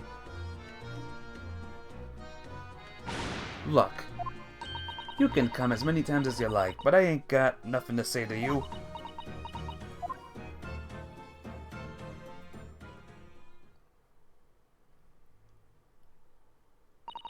Gina, I wonder if you might hear me out. There's something I'd like to say. What? I'm sorry to say, but I must reluctantly bid you farewell. Eh? Farewell? Tomorrow I must begin my journey back home, to Japan. I fear we may never meet again. Oh, right. I've had the pleasure of meeting so many lovely people here in London. I have so many wonderful memories, and yet, as things stand now, it will be a glum parting indeed. Poor Iris is so miserable. Susie! Well, it ain't my business. Both Iris and Mr. Naruhodo believe you to be innocent, Gina. They put their faith in you. But somehow, you can't find it in your heart to put your faith in them. Yeah, that's right. I can't. What of it? It grieves me greatly to have to say goodbye to my friends while they are so clearly unhappy. Because of you. What? It's my fault? Yes, so I have one final request, Gina, before our paths never cross again. Right here and now, I need to show them both that you don't deserve the faith they've invested in you. Eh? Only by doing that will you truly be as alone as you claim to be. What are you talking about? What do you expect me to do, eh? You've told us that everyone lies. So prove it by admitting one of your own untruths. What about what you said before, Ginny? You said something about the unforgivable lies. You must tell Mr. Naruhodo and Iris the truth now. That is my last request before I leave. My last request as a judicial assistant. No, I can't. Whatever these lies are, they're obviously weighing very heavily on Gina's mind. Gina, I could be wrong, but is this something to do with what happened 2 months ago? Something about the trial? You know that one? The one in which Magnus McGilder was acquitted? Ah! The case of that mysterious murder that took place inside the omnibus. You were called as a witness by the prosecution. Is that what this is about? Yeah, you're right. Because, in that trial, I lied. I lied like you wouldn't believe. Will you tell us about it now? Alright. What is it? I killed him. No! Like you said, it all happened 2 months ago. The coppers got hold of me and shoved me in the witness's stand, and based on your testimony, Mr. McGilda declared me innocent. Declared me innocent? Was declared innocent. Yeah, well, the thing is, I lied about the whole bunch of stuff. I knew it. What sort of thing did you lie about? I was hiding under the seat that night. That was the truth. It was pitch black in that little cubbyhole. I couldn't see a thing. And then... thud. I heard a loud thud, like someone falling on the roof. And that's when Mr. McGilda discovered you? Yeah. He pulled me out from under the seat and set me next to the dead man. There weren't much light to see by, but when I looked at me hands, I had the cove's blood all over him. I was so scared I couldn't even speak. You had his blood on your hands? In other words, it was Gina that the witnesses on the roof's deck saw through the skylight. Then Mr. McGilda started asking you questions, I suppose. Who were you and why you were hiding under the seat? Yeah, he did. Only, that's not all. What do you mean? I mean, he threatened me. Threaten you? How? He made me swear about what I'd seen and what I heard, and about what he was gonna do after the cove was found dead. He made me swear I wouldn't tell no one about any of it. If I did that, he said he'd let me escape her before the coppers showed up.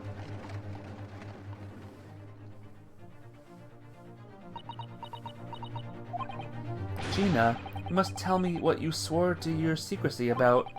What you saw, what you heard, everything. Well, McGilda can't threaten you anymore, so might as well.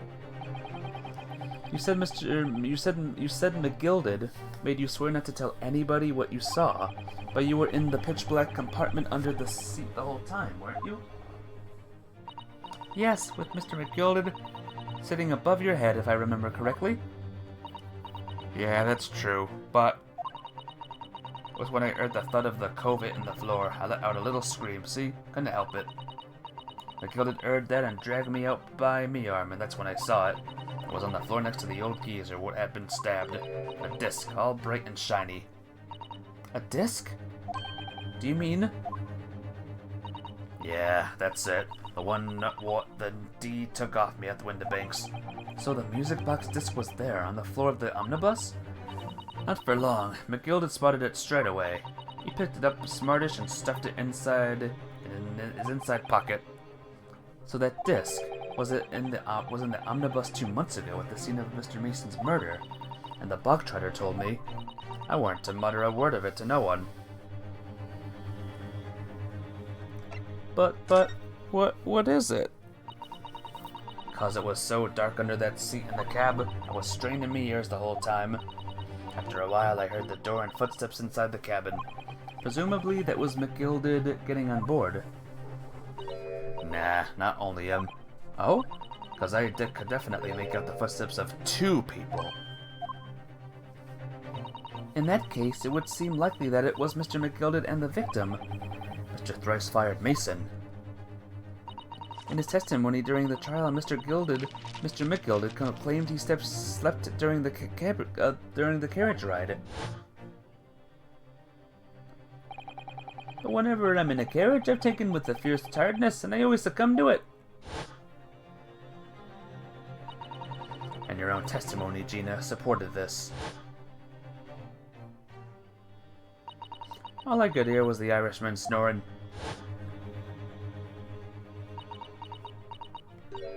Yeah, they weren't exactly true. Neither of them was asleep. I could hear him talking the whole time, in low voices. What? What were they talking about? Sorry, I don't know. The sound of the horses and the wheels was too loud. But it still tells us something. Mr. McGilded and the victim knew each other. So Mr. McGilded was lying, as I suspected. After the event. I knew it weren't gonna take long before someone raised the alarm that the bloke had been killed. Yes, you were quite right. The other passengers on the roof deck noticed very quickly. So when the cab came to a stop, McGilda told me to eye it back under the seat again. I climbed in and waited. The two coves came from up top, ran off to get the coppers. Yes, Mr. Fairplay and Mr. First. Right, and after they'd gone, McGilded asked the driver to do him a favor. A favor? Now then, fella, what I need you to do is take this coat of mine and deposit it with the nearby pawnbroker. And for your troubles, let's see now. I'll give you 10 guineas. Uh-oh. A nearby pawnbroker? You mean on Baker Street? Yep, you got it. It was Windibanks. The coachee snapped up the money and ran off to pop his coat as fast as he could. So then there was no one left in the carriage. McGilded opened the box under the seat and let me get out of there. But not without conditions. I see. Conditions. What were McGilded's conditions then? For letting you go free, I mean. Not telling a soul. Not for anything. Almost what I saw and what I heard. And there was something else as well. There's more? Yeah, this is the most important thing, he said. I'm after sending the coachman on a little errand for me, with some small change in his head. Now then, did you hear what I asked of him? Did you see anything at all? You asked him to go pop your weasel, right? Aye, the fiend's taken me overcoat to deposit with this pawnbroker's hereabouts. And I want you lass to take the redemption ticket for it. Do you understand? What? You want me to have the ticket? That's right, and I'll come and fetch it from you later, sometime within the next 2 months. You have to hang on to it until then, is that clear? And whatever you do, don't lose it. Alright then. And in case I might happen to be delayed at all, you're to go to the pawn shop, Windibank, so it is, and you're to extend the loan about before 2 months is up. If you forget, the article will be forfeited and my old fiend could come along and buy it. But I ain't got that kind of brass. Here's £5, that should be enough. Do we understand each other, lass? Don't try anything funny now, if you go against me. Yeah, I get it. Good, and one more thing. In a few days from now, you'll be visiting by my place, I've no doubt.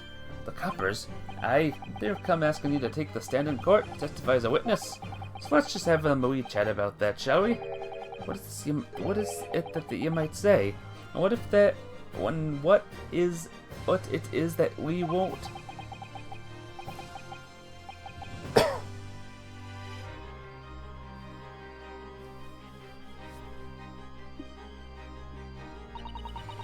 After he'd gone over it all, I got as far away from there as I could. He had the pawnbroker's ticket in some bushes near the scene. Went to fetch it the next day once it got dark. So McGilded planned it and coerced Gina into giving false testimony. Sheesh. I never asked this, guys, but where would McGilded go on the kill this man list? Even though he's already dead. I bet you're ready to string me up, eh? I lied in that big old courtroom. I told some co-workers. The thing is, he said he would make it so he couldn't live in the East End no more. That's what he threatened me with. What a wicked man. He knew everything what went in the back slums. He knew we had no one to look after us, and we was all just looking out for each other, getting by together. So you mean Mr. McGilded would have... In an heartbeat, he could have had the lot of us chased out in there if he wanted. And then where could we have gone, eh? Nowhere. That's where. So, I didn't have no choice. Thank you, Gina, for telling us everything. But I'm for it now, eh?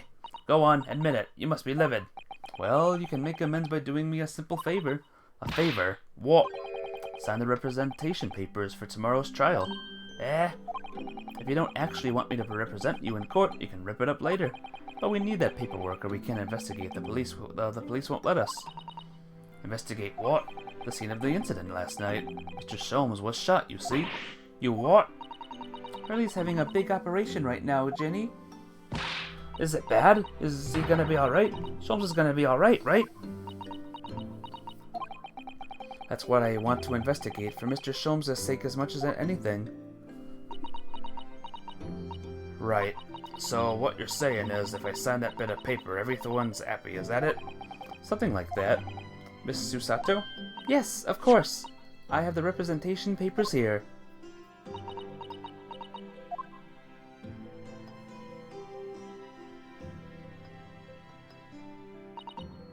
I don't need no one to stick up for me, though. No lawyer or nothing. I think you do need a lawyer. Poor Jenny. She seems so lonely. Well, at least this should mean we can investigate the scene of at Windibanks now. Yes, and perhaps we can come back to visit Jenny when we're done there? I feel like we finally cracked Gina. She's open to us at last. Now I have her representation papers. No one else knows just what a responsibility that is. Anyway, for now it means Inspector Gregson can't stop us investigating at Windibanks. Although something tells me he's not going to be happy about it.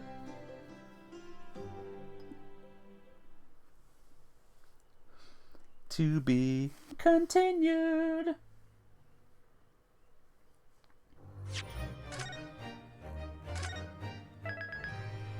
Investigation Part 4. We're still investigating, guys. Isn't this a very strange case or what? Here we are again at the scene of the crime. Now to thrust these representation papers in Gregson's face and see what he makes of them. Hello again, Inspector. You have a minute, please? What is it now? You should go home and get some rest. Here you are, Gregsy. Here are the representation papers. Your ladyship. Yow! I don't believe it. How the devil did you get that stubborn little ragabush to sign that? Ragabash, I salute you. This is a good work, that is. I can see you've been very busy here as well. How about some tea? It's a special blend designed to relieve fatigue. Glug, glug, glug, glug. Ah, lovely. Well, let's see now. Yes, yes, I hardly feel tired at all. I'm fit as a fiddle, your ladyship. Would it be alright if we investigated the scene of the crime then? Do as you please. You know where it happened, though, through that door behind the counter. Yes, the storeroom. That's where I discovered Mr. Windibank and Gina. Right. Well, I'll be getting back to business then. Will you be investigating in the storeroom as well, Inspector? If I'm perfectly honest, we need to wrap this up before long. Can't afford to spend too much time on it. There are so many articles to go through, it's taken forever, even with the lads working around the clock. Which is a problem, because there's another case that the yard needs to investigate urgently. That must be what Lord Strongheart meant by far more serious matters before. So what I'm saying is, don't get under my feet, sunshine! Sunshine. Come then, let's not waste any time. Okay, it was this chapter that tripped me up a lot. So, gonna be allowed to explore for most of the actual pawn shop. A couple of new things here though on the right side. Talk to the Bobby. Bobby? What if his name was actually Bobby? Just keep it down. Oh, sorry. There's a major clue just here. Really? Then we must tell Gregsy at once. As soon as I report it, that'll be it. I'll be stuck here even longer. stuck here? What do you mean? I haven't been home in 2 days already. I need another constable to relieve me and take over me shift. They really have a tough time, the British police. That doesn't stop us investigating, though, does it? No, I suppose not. Fairly sure there was the calendar he was peering at. The calendar. Ah, look here. Yeah, the calendar looks great, guys. Wow. Ah, yes, the bullet hole, and I can see the bullet is still lodged in the wall. Presumably, Mr. Windibanks wasn't practicing with his revolver in his spare time. Or wasn't practicing, yeah. Ah, well, Mr. Soames likes to practice in his drawing room whenever he can. He's very patriotic like that. Sorry? It's all there in the adventures of Herlock Sholmes, you know? Isn't that right, Iris? Did I write something like that? Partly in jest, perhaps. In jest? Well, he doesn't do it often. It is quite a dangerous pastime. He doesn't do it often. He shouldn't even do it once. Forget that for now, Runo. Let's examine this bullet. What's that around the bullet hole? Is it blood? Suspicious red stain on the calendar. Aha! I may have what will be able to help us with that. What? There's nothing like the sight of blood to get the blood pumping, is there, Runo? I have a feeling I'm not as bloody-minded as you, Iris. It's a very interesting case. This case is. Yeah, definitely is. I'm afraid the sight of blood makes my blood run cold. There you have it. You see, when it comes to blood, we're all different types. Yes, what a scientific observation. So you need this. Oh no, what is that scary-looking thing? Harley and I haven't actually come up with a name for it yet, but as soon as you see it in action, you'll understand what it does. Watch!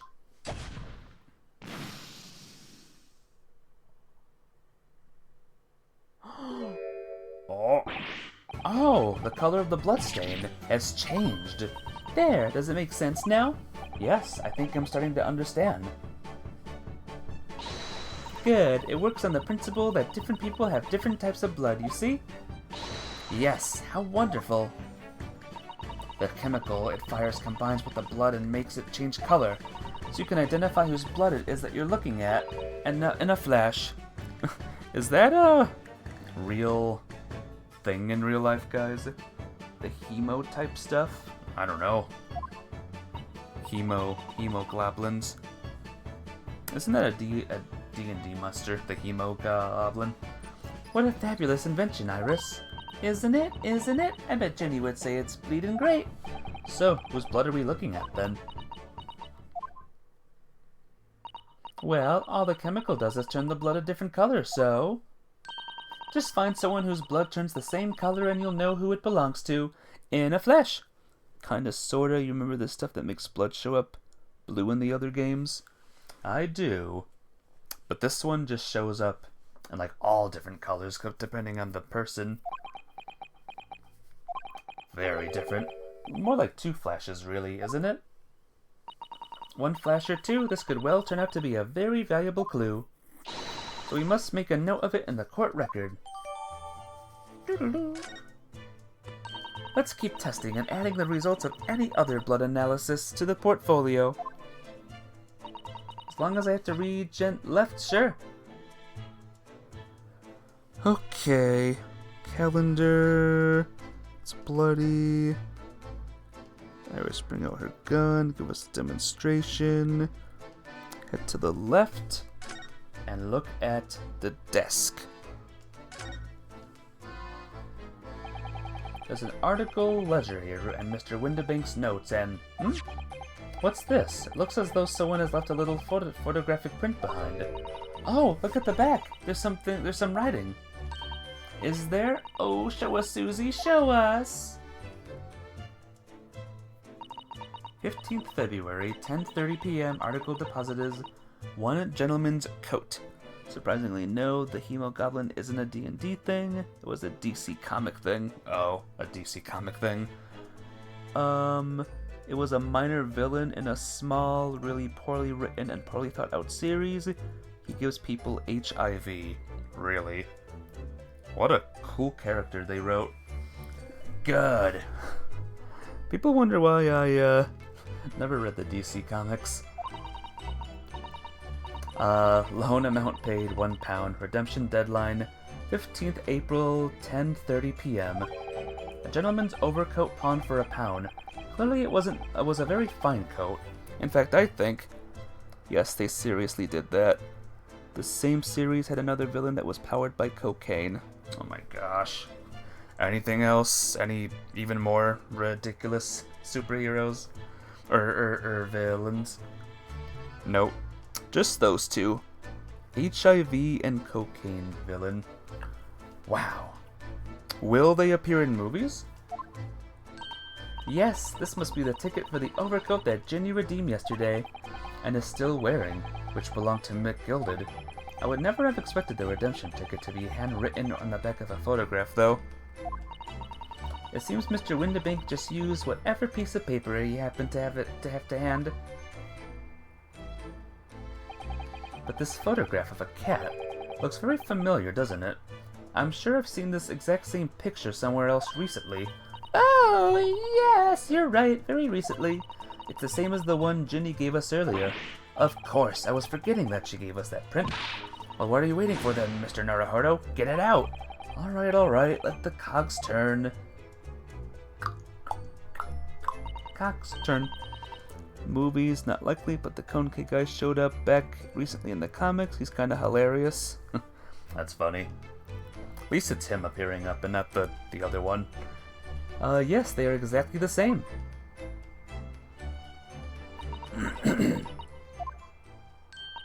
Hee hee, I've got it. These two photographs hide an amazing secret. A secret? What does she mean? You must tell us, Iris, at once. Heh, do you really want to know? Yes, we would need you to tell us all you know about this pair of photographs.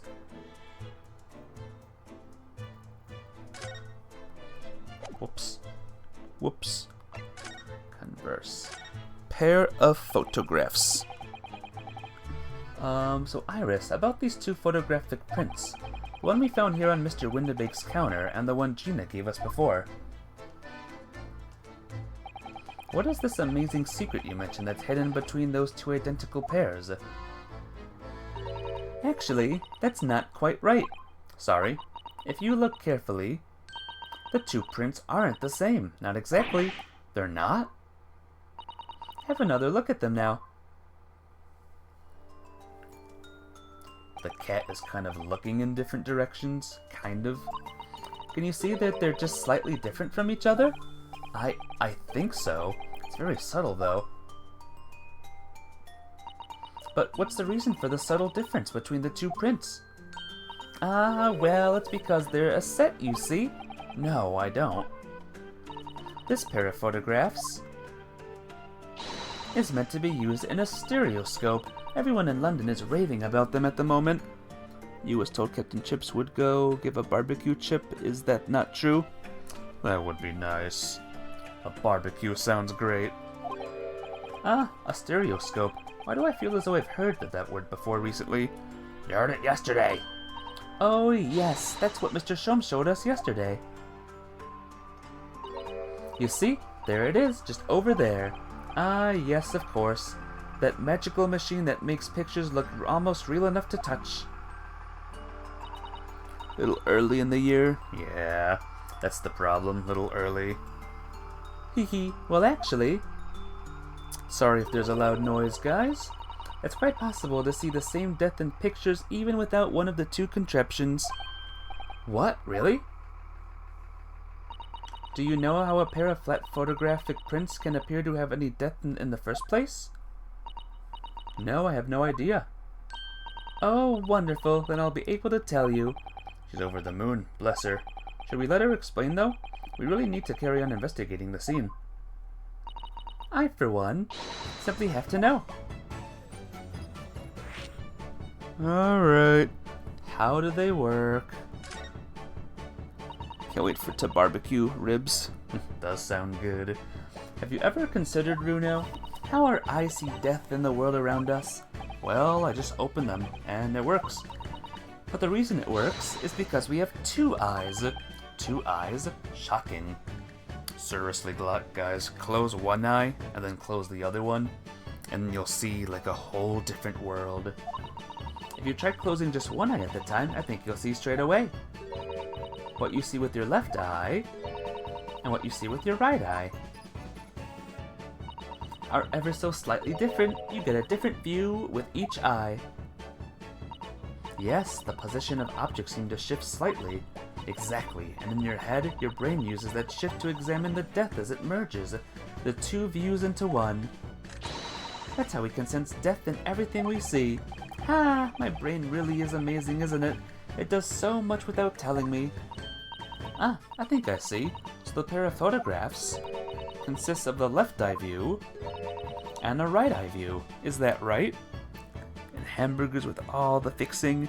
Hamburgers! I'm gonna get a drink real quick.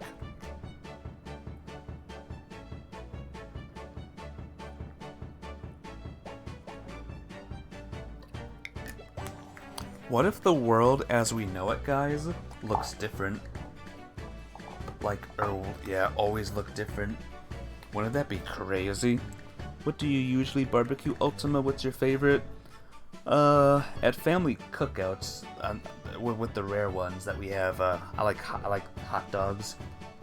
Hot dogs are my big favorites. So if you can persuade your brain to merge the two pictures together in your head, be able to see death in these prints. Yes, Runo, you're beginning to understand. And the stereoscope's function is to act as your brain and allow you to do just that? Yes, but as long as you have two images, two eyes, and one brain, you can actually do it yourself without needing a stereoscope at all. You can? Really? How? Let's try it. Let's see if you can view this pair of prints without the help of a stereoscope. Oh yes, I'm dying to have a go. Susato-san really loves this kind of thing. Give me a second. You need to be able to cross your eyes. That's the main thing. Can you both do that? Cross my eyes? I think I can. Watch me, and see if you can copy. Whoa. Is she a magician, guys? Make your eyes do this. Alright, let me try. Are you ready, Mr. Naruhodo? Oh my gosh. There, how's that? Wonderful. Now it's your turn, Runo. The trick is to concentrate on looking at the bridge of your nose with both eyes at the same time. Not exactly an easy test when two people are staring at you cross-eyed. Alright, that's enough practice. Now let's try looking at the prints.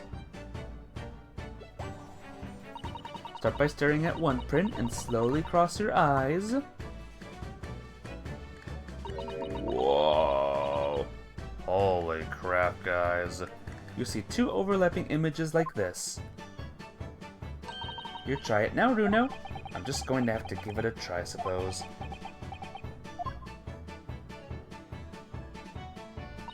Did the print split into two images for you? Now, next step. You know you like Pokemon, there's a Super Mario Mon that came out, just to let you know. I saw that. I might have to give that one a try, Karasti, at some point. It looks good. Is to put the pair of prints side by side like this and then try crossing your eyes again. The prints should slowly merge together until... Oh. They form a new single image in the center.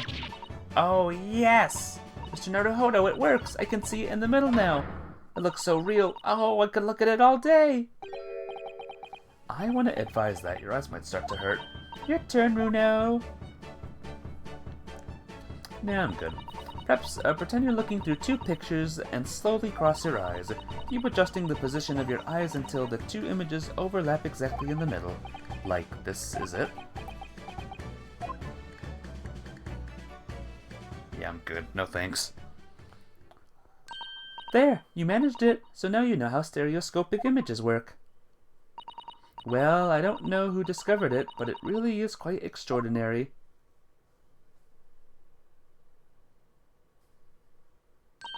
So what do you think of these new stereoscopic prints then, Runo? They're certainly amazing, but it isn't easy to get the knack of viewing them properly. No, some people find it easier than others, but that's why contraptions like this exist, for people who find it tricky. Oh, I recognize that. We saw one over there yesterday, didn't we? If I remember correctly, you press this little knob here, and it removes your eyes. Then set the pair of photographs in the stand at the back, and it's still amazing, even though I know roughly how it works now. Well, London seems to agree with you. Stereoscopes are very popular at the moment. You can find one of these folding contraptions in lots of households in the capital currently. But if these little machines are so affordable, surely that's no need to go around staring cross-eyed at pictures like you hate them. But it's much more satisfying to be able to see the effect with your own eyes. Well, I think so in any case. Stereoscopic pictures. I never even heard of them until yesterday. I've certainly learned a lot about them, but I wonder if it's knowledge that I'll ever actually need. Probably not, right, guys? Probably not. Definitely not. Okay.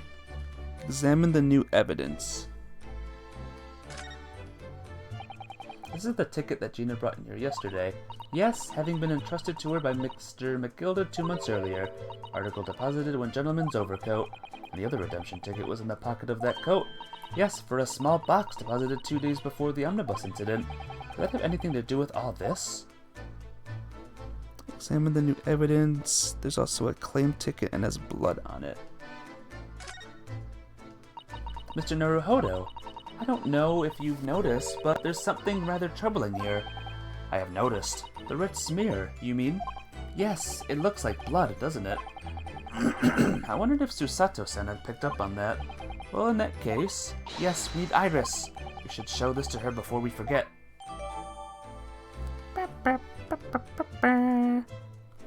Alright.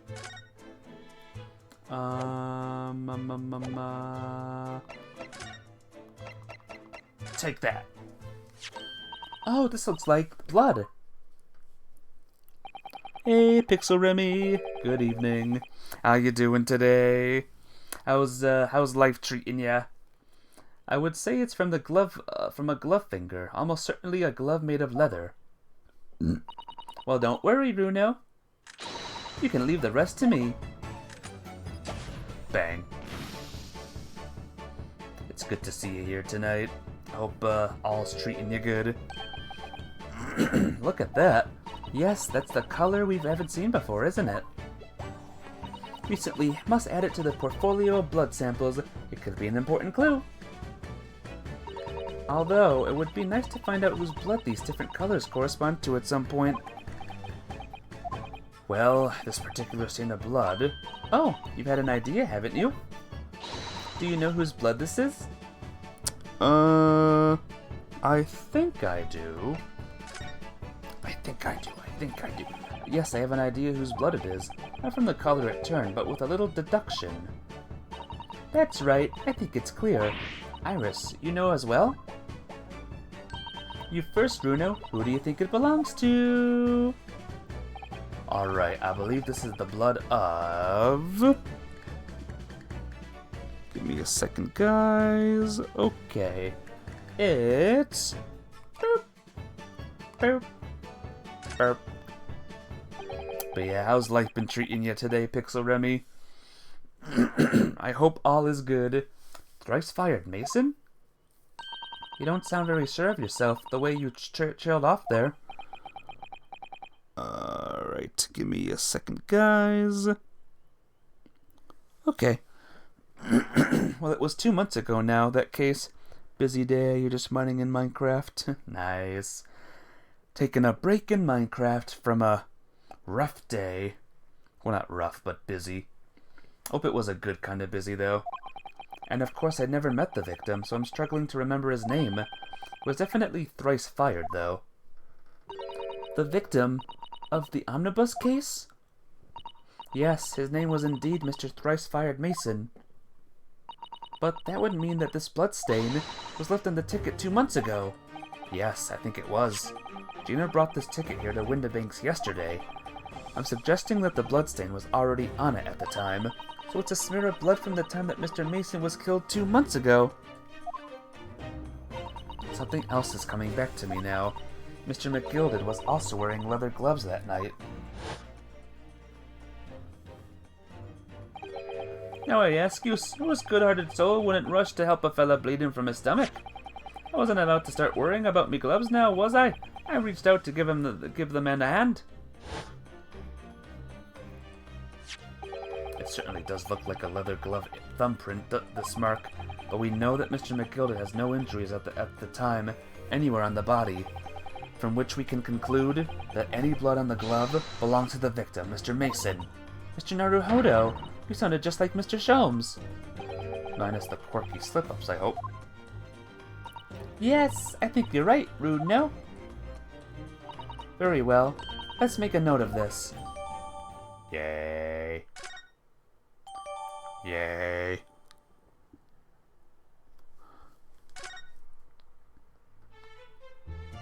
It is time to move, apparently.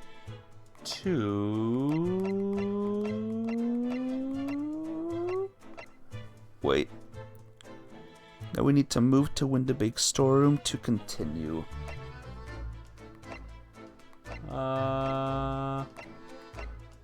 The option's not here.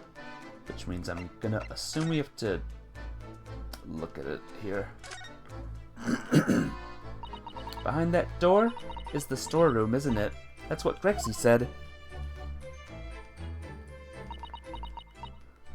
Yes, and that's where I saw the dreadful scene last night, through the little window in the door. Poor guy.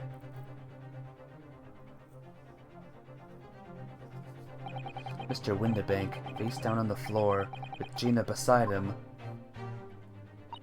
As the accused's legal representative, you have the right to examine the scene, Mr. Naruhodo.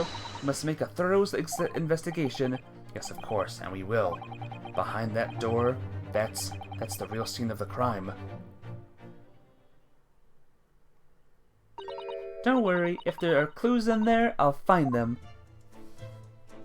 Alright then. Now can we move? Yes, we can. Good.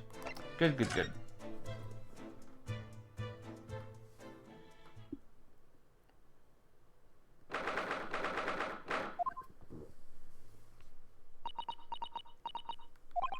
Poor Iris. She's clammed up completely. Iris is bound to find this difficult. After all, Mr. Windibank's life was taken in this very room only last night.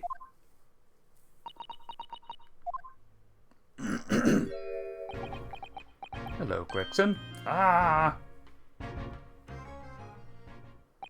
Wait, Inspector? What is it now, Sunshine?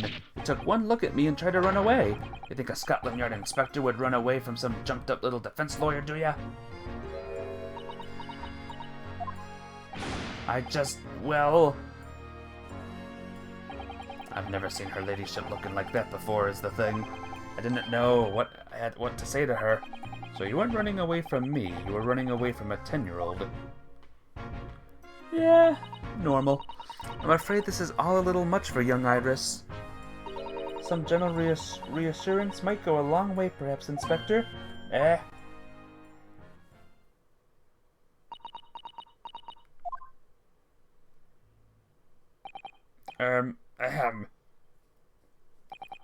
Don't trouble yourself unduly, your ladyship. I mean, at least you're not dead, are you? I don't think that went very well. Why? Look, I'm in the middle of an investigation here, Sunshine. I told you not to get under my feet. and we have investigating to do ourselves. Yes. I'd like to hear more about what the socially inept inspector has to say. Oh, Hurley, and inquire into how Mr. Sholmes' operation is going. Alright. Talk. So, Inspector, what do you make of the crime scene here? Pshaw, you've got eyes, haven't you? Use them. It is what it looks like. Nothing more, nothing less. Iris, could you lend me a hand? So, Grexy, what do you make of the crime scene here? Oh, yes, your ladyship. Do allow me to humbly explain. Last night, shortly after the hour of 1 o'clock in the morning, Scotland Yard Police attended the scene. The one and only door to the storeroom was found locked from the inside. So it was locked from the inside. The lock appears to be broken now, though. Is that the police officers doing? Quite right, ma'am, quite right. We took the liberty of smashing the door in as humbly as possible.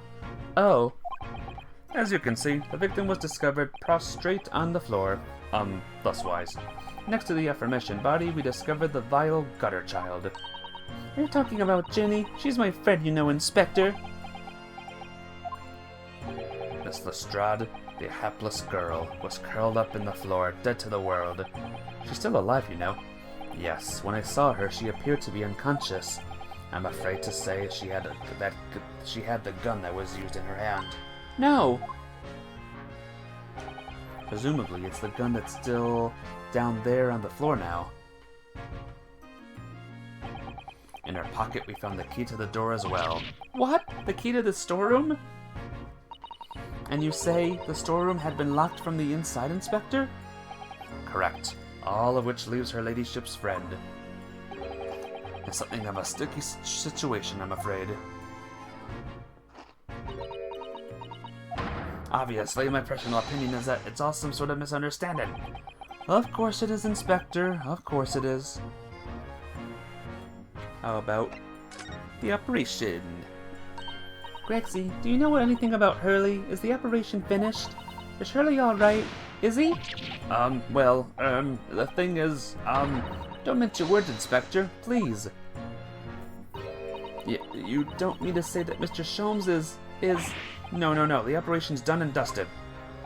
It's just that, out with it. Yes, ma'am. They use something called a general anesthesiac. Anesthesiac is the latest thing, renders the whole body insensitive. The whole body anesthetized? Is that even possible? It means the operation can be completed while the patient is fast asleep. Goodness, in the Empire of Japan we can just manage to provide laughing gas for a tooth extraction.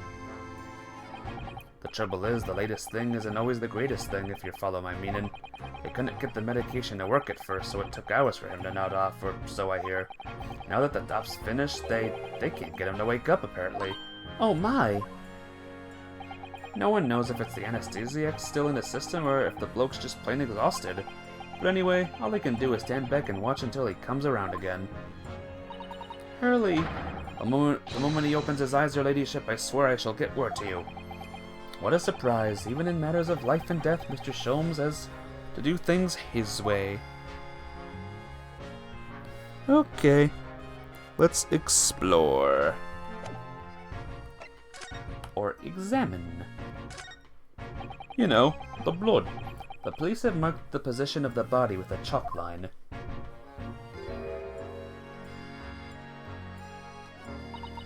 Poor Mr. Windibank. He was a nice old man. Well, he was shot just once through the heart. Most likely the fellow died instantly. He wouldn't have felt a thing.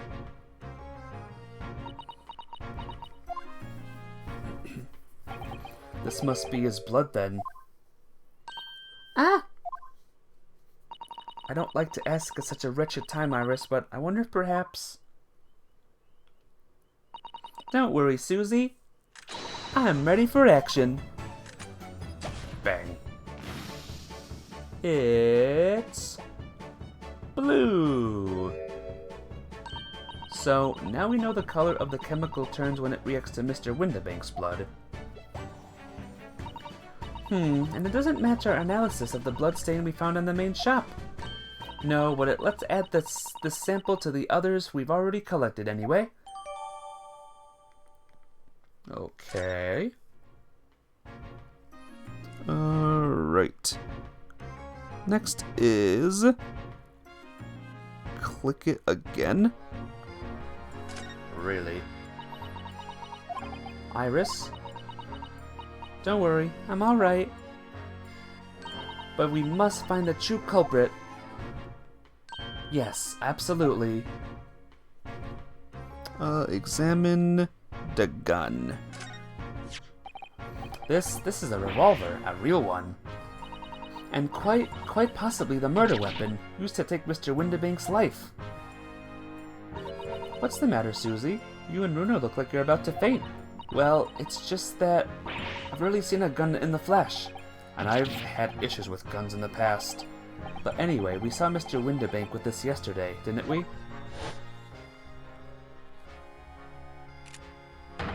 I shall have to take my own life. It must be the same gun. And last night, when I looked through the spy hole in the door to the storeroom here, that was the same gun I saw in Gina's hand. Mr. Windibank told us that he only ever had a single bullet loaded in his revolver, didn't he? Well, it's an empty now. The only one and only bullet he had in his gun has been fired, so we can be fairly certain that only a single shot was fired from this revolver. Maybe. Okay. Box. Out of all the articles in this storeroom, this is the only thing that shows any sign of being ransacked. Ah! What is it, Iris? That's the box file that my manuscript was being kept in. Oh! Iris's unpublished story, The Hound of the Baskervilles. Surely that's not what all this. Sorry, Iris, but if you ask me, he sold it, without telling you. You must check inside the box, at once. Yes.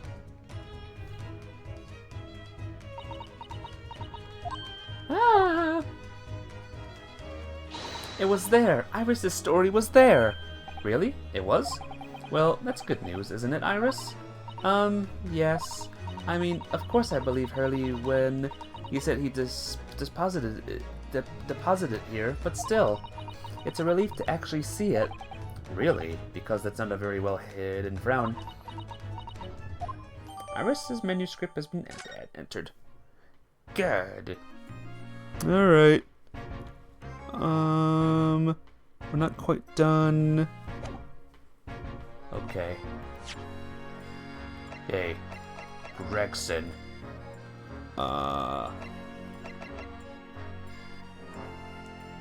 What? Oh, peasant. Inspector, what do you make of this?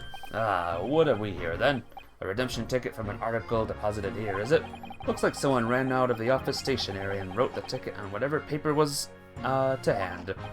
Yes, it's the ticket for for McGilded's overcoat, the one that little driver turned up with yesterday. Oh, actually, no, it's not. Really? Then you better tell me. Think you know better than me, do ya? No, I didn't mean to.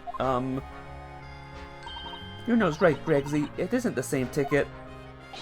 Of course it isn't. Of course it isn't. I never doubted you, your ladyship. So what's all this about then, if I might be so bold as to ask? This is a second ticket. A second one? It seems that Mr. McGilded in fact had another article in storage here at Windibank's. Is that right? I think we need to discuss this further with the inspector, Mr. Naruhodo. Oh good, because he's ever so easy to talk to. The second ticket. Right. Cool. The ticket was in one of the pockets of Mr. McGilded's overcoat. You mean to tell me? Yes, there was more than just the music box disc, it seems. I should have insisted on the lads taking it back to the yard and examining it properly. Well, according to the details on this ticket, Mr. McGilda deposited another article here with Mr. Windibank. Yes, I can see it written here. A small brown, was it? Or a small box, was it? Brown. Wow. Do you have any idea where it is, Gregsy? Any idea at all? It's another article belonging to Mr. McGilded. It could be an important clue. Well, yes. I suppose it could be. Please, stop looking at me with those big turquoise eyes, all full of hope and expectation. It's too much pressure. I'll lose me marbles, I will. I'll go barking. This is no time for dog impressions, Inspector. That's enough sauce from you, Sunshine. There's only one thing that springs to mind. According to this ticket, the redemption deadline's already passed, hasn't it? Oh, yes, of course. Articles are only held for 2 months. So the small box will no longer be here then? That's right, it's been forfeited. Which means it could be on the shelves in the front of the shop where the forfeited items are offered for sale. Yes, the shelves in the front. We must search them at once. You're wasting your time. Oh? There are dozens of little boxes out there, hundreds even. We can't possibly know which one might have been McGilded's. That information's not written in the ledger. Well, I think we should at least have a look, just in case. Of course, your ladyship, of course. Very sensible of you, I'm sure. This is getting old.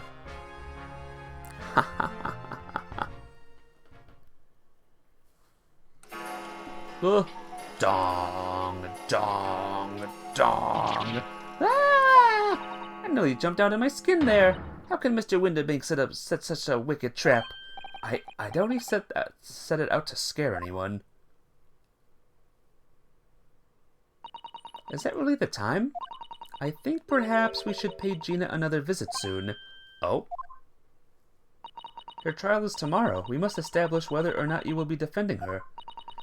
I think we should ask her one more time. She may have changed her mind. Don't you remember, Runo? You told her that she could rip up the representation papers if she didn't want you to be her lawyer. Really? Did I say that? Yes, you did. The deadline for submitting the paperwork is fast approaching. In that case, we had better hurry back to the prison and talk to Gina again. Alright. Let's do it. I think I made it past the stuck part, guys. I don't know why I was stuck on it, but we got through it. Ryuno seems to have a bad memory for a lawyer. Poor guy. At least, you know, the bloodline got better. Kind of. Ah, Gina. Good, you're back. Ah! The police must have finished questioning her then. Oh, how was it, Ginny? Was it awful? Didn't it bother me. Thank you for the papers you signed before. It means we're able to investigate at Windibank's. Oh, right.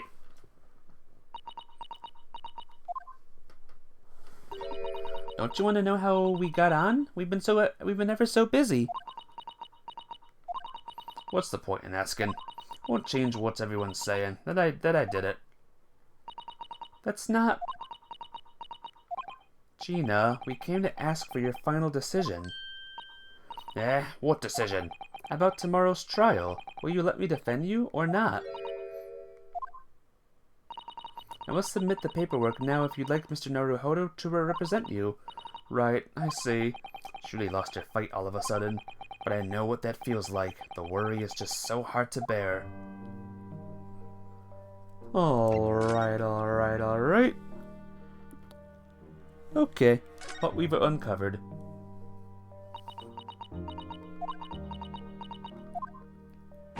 Oh, alright then. Blimey, give it a rest with them eyes, Iris. So come on then, fill us in. Who done it? Unfortunately, we don't know that yet. You don't say. We don't know yet, Gina. But Mr. Naruhodo and all of us know that you are innocent of this crime.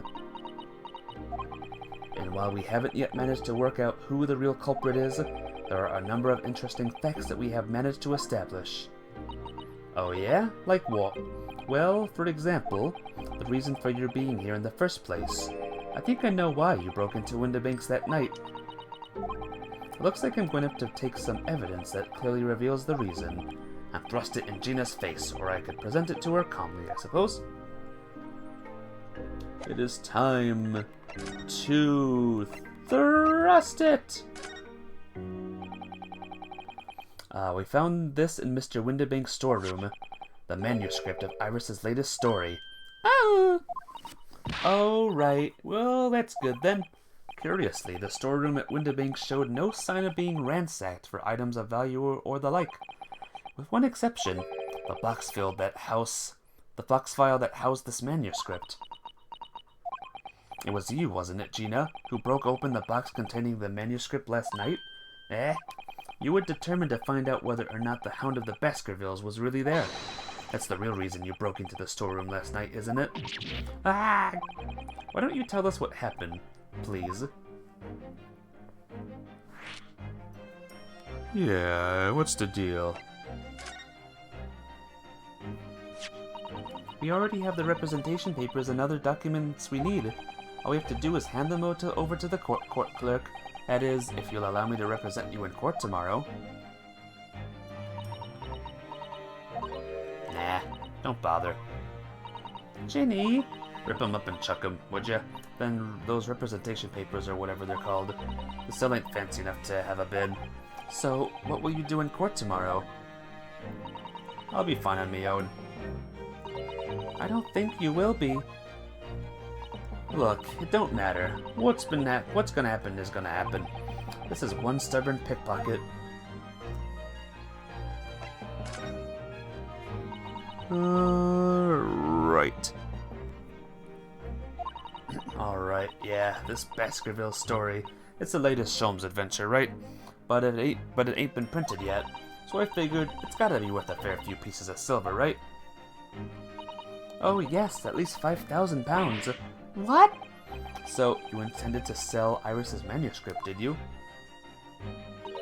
No. Ginny, how could you? What? Wait, no, hang on. Of course I weren't gonna sell it. All I wanted to do was find out if the manuscript, or whatever you call it, if it was really there or not. That's the only reason I was in the place.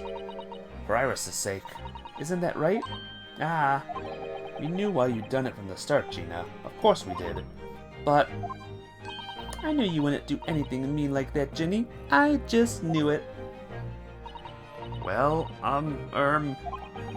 when I saw the manuscript in the storeroom, it reminded me of when you said what you said the night before. Grown-ups do a lot worse than that, believe me. Barefaced liars, a lot of them. You just ain't realized it yet. I'm telling ya, that manuscript ain't in the Windibanks. You'll see it soon if you had a look. If I'm honest, I have wondered if Hurley is telling me the truth sometimes. I mean, I sometimes wonder if he might have hidden my manuscript somewhere I don't know, even though it's wrong of me to doubt him.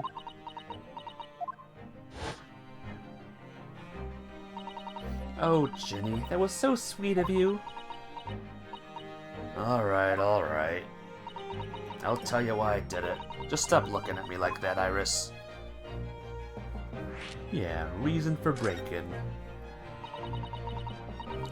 If it weren't because of Iris, that's not why I did it. I just wanted to know the truth, that's all.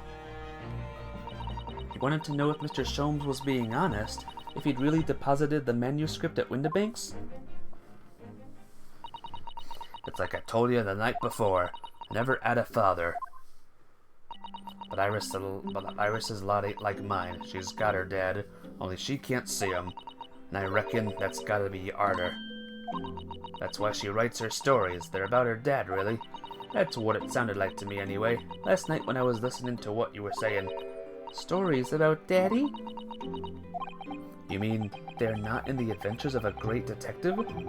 So much for the adventures of the great detective and his trusty partner. Well, that's how I see it, yeah. You're so thoughtful and so kind, Ginny. Yes, and we never thought any differently, did we? Look, give it a rest, will ya? I ate all this chummy nonsense, do you hear? I ate it. I don't trust no one, right? That's how I work. 'Cause if you don't trust no one can let you down. So leave me alone. Go on, Scarper.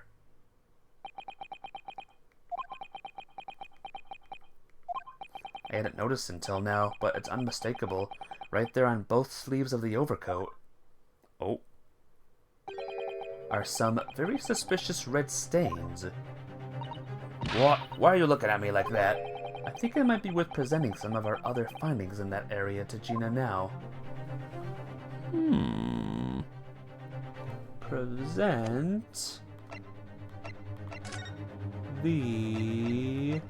this. Those stains on the sleeves of your new coat, Gina. They're blood, aren't they? Not that I know whose blood yet. What? But blood, Mr. Naruhodo. You don't appear to have any obvious wounds yourself, though.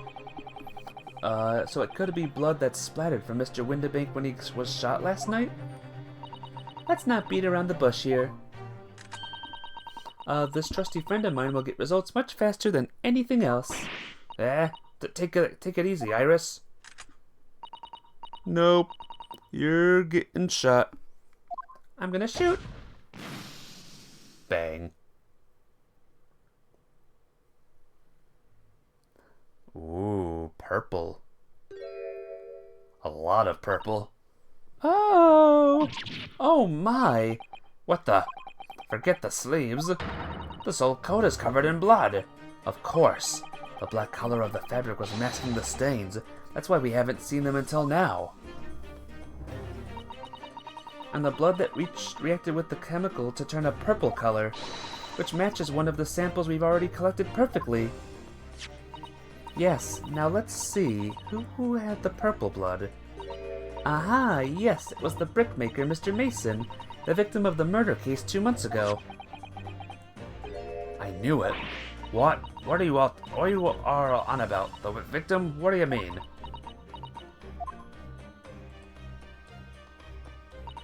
It's a rather uncomfortable situation, Mr. Naruhodo, but I think this makes things quite clear. It means the omnibus case is finally solved. The truth about who really murdered the brickmaker, Mr. Mason, is revealed. Oi, would someone explain what's going on? Stop telling half a story.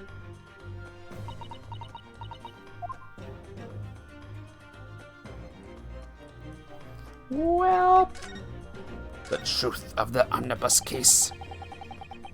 Give me a second. Okay. We can now see that the victim's blood is all over Mr. McGilded's overcoat. But in the trial 2 months ago, the defendant said that in his testimony... Now I ask you, what good-hearted soul when it rushed to help a fella bleeding from his stomach? I wasn't about to start worrying about me gloves now, was I? I reached out to give the man a hand. But if you look at this overcoat now, it's clear. These stains could have arisen from McGilded trying to pull the victim to his feet. No, if that was what really happened, the blood would have been splashed all over the front of his coat. The only explanation from this blood pattern of blood is that it splattered over Mr. McGilded's coat when he stabbed the victim in the stomach. I've tried to run from the truth for long enough, but there's no escaping it now. The true culprit in that case, Mr. Mason's killer, Magnus McGilded. Well, Mr. Naruhodo, that horrible case is solved at last, and I helped the man walk free from that trial. I used all that twisted testimony and all that sham evidence to prove his innocence. How could I have let that happen? Bruno, did you believe him, though? Did you believe Mr. McGilded was innocent? I believed, or rather, I think I was trying to believe. I wanted to, because believing in those you represent in court is a defense lawyer's greatest weapon. A weapon?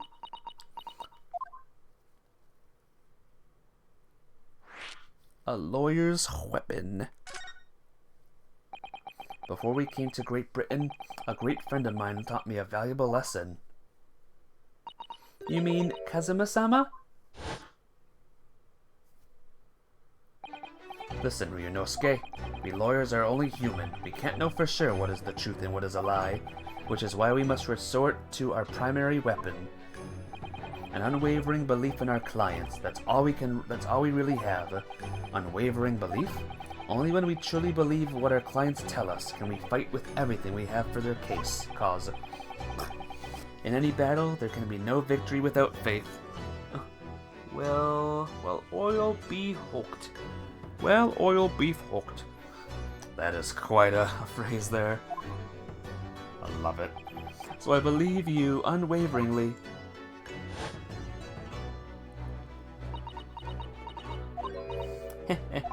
What's funny, Gina? Core, sounds like this is the Empire of Japan you come from. Everyone must be soft. Well, come on, look at the mess it's got you two into, believing in that bog trotter. Yes, I inadvertently helped a murderer walk free. My future person, Phoenix Wright, also almost did that. Luckily, Edgeworth. Well, at least you've learned your lesson now, eh? Believing in people's never worth it. Oh, someone always stabs you in the back in the end. As soon as you let down your guard, you've had it. Take a leaf out of my book. Believe no one. Get hurt by no one. Gina, may I ask you something? What? I'd just like to make absolutely sure. What would you like us to do with these representation papers for tomorrow's trial? How many times do I have to say it? Rip them up and chuck them away. Are you really sure that's what you want? I bet that's what he wants and all now, Mr. I'm a Believer lawyer over there. Don't forget it was me in the trial 2 months ago. I let everyone up the garden path, didn't I? And you're telling me you can believe in me after that? Not likely. Well, Mr. Naruhodo? A lawyer's primary weapon is an unwavering belief in his clients. Ultimately, it comes down to whether or not I feel I can trust Gina after everything that's happened. No. I can't trust her. Of course I do. Duh.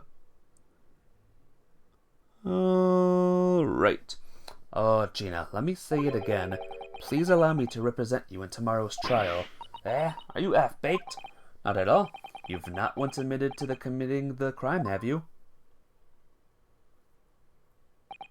What's more, I believe that you're telling me the truth. Seriously, Mr. Naruhodo? Didn't you hear all of what I said before? I'm a born liar. Fibs just trip off me tongue. I'm a diver, you forgot. I pulled the wool over your eyes 2 months ago and got you in all sorts of trouble. How would you ever trust me now? I just don't get it. Gina, I do understand why you chose not to put your trust in others, but I assure you there is more to this life than you've yet realized. What do you mean? The world we live in is full of people you would do very well to trust. People who won't ever let you down. It's true that I'm just a student of law, and I'm certainly lacking in courtroom experience, but I can promise you this. Whatever happens, and until my very last breath, I am completely on your side.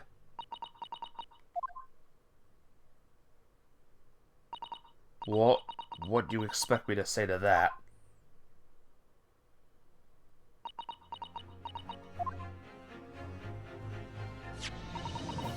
And it's decided. I will take these papers now and carry out the necessary paperwork for tomorrow's trial. It would be a shame to throw them away now after it's been penned with your name so beautifully. Do what you like. You Eastern lot are... I don't know what you are. I don't get you. Yay! Gina's taken herself off to the back of her cell. She never admitted, but oh, she's feeling relieved. That turned out alright in the end, I think.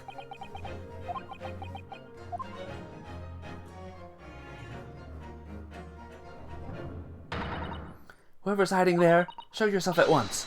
Eavesdropping is the height of cowardice. Miss Susato, Somebody is there in the shadows. I can sense it. Somebody who wasn't there before. What? Blimey, you're sharp, eh? Suppose you were using one of those mystic Japanese arts, like the art of stealth I've heard so much about. If anyone was being stealthy, it was you, Inspector. Gregsy! Oh dear me, I'm most terribly sorry, your ladyship. I didn't mean to startle you. How long have you been listening in on our conversation? Good grief, listening in? No. I just got word that there were some visitors who were refusing to leave, even though it was after hours. I assure you, your ladyship, I only just arrived this very minute, not a moment earlier. That is all it is, nothing untoward, nothing at all. After hours? Is it that late already? So then, I'll humbly excuse myself now, your ladyship. Ta-ta, toodaloo, cheerio, all the best, bye-bye, and bye. That's a lot of farewells, and not one of them appropriate for her ladyship. Oh, but I wanted to have a chat. I'm terribly sorry, but time is a-pressing at the minute. Oh, I see. That's a shame. If I don't get this emergency at the Supreme Court dealt with, Sharpish Lord Strongheart will, well... Emergency? Lord Strongheart? Nothing. Forget I said anything. Anyway, I'm off. Alright, Gregsy, if you have to, but let's chat soon. Delighted. Charmed. Can't wait. If you please, my pleasure. That's a lot of pleasantries, and not one of them sounded sincere. Gregsy's so funny. He says such silly things. Certainly entertaining to see an inspector of the police fawning to a 10-year-old girl. But anyway, I wonder what this emergency is at the Supreme Court. I must attend the court's clerk office now before it closes. Yes, of course. Thank you, Miss Susato.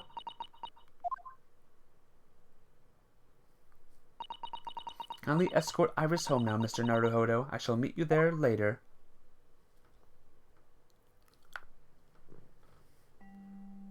And so our investigation came to an end. Susato-san went to file the necessary papers for my defense of Gina the following day, and then it hit me. I could no longer suppress the wretched feeling that had been gnawing away at my insides. Tomorrow, Susato-san would be leaving Britain and making her way back to Japan.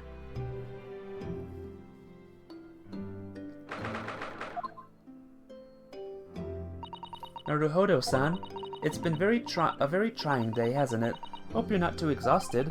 What about you, Susato-san? Day's been even more trying for you, I'm sure. Mr. Sholmes was shot before our eyes, Gina was arrested, all on the back of the news that their father had fallen ill, and she must return to Japan at once. I hope your father recovers soon. Thank you for your kind words. I wonder why it is that so many thoughts rage in my head like a storm, and yet I seem unable to find the words to express any of them. I know exactly what you mean. Anyway, I have one final test to complete as your judicial assistant. Once that is done, I shall make preparations for my departure tomorrow. One final... task?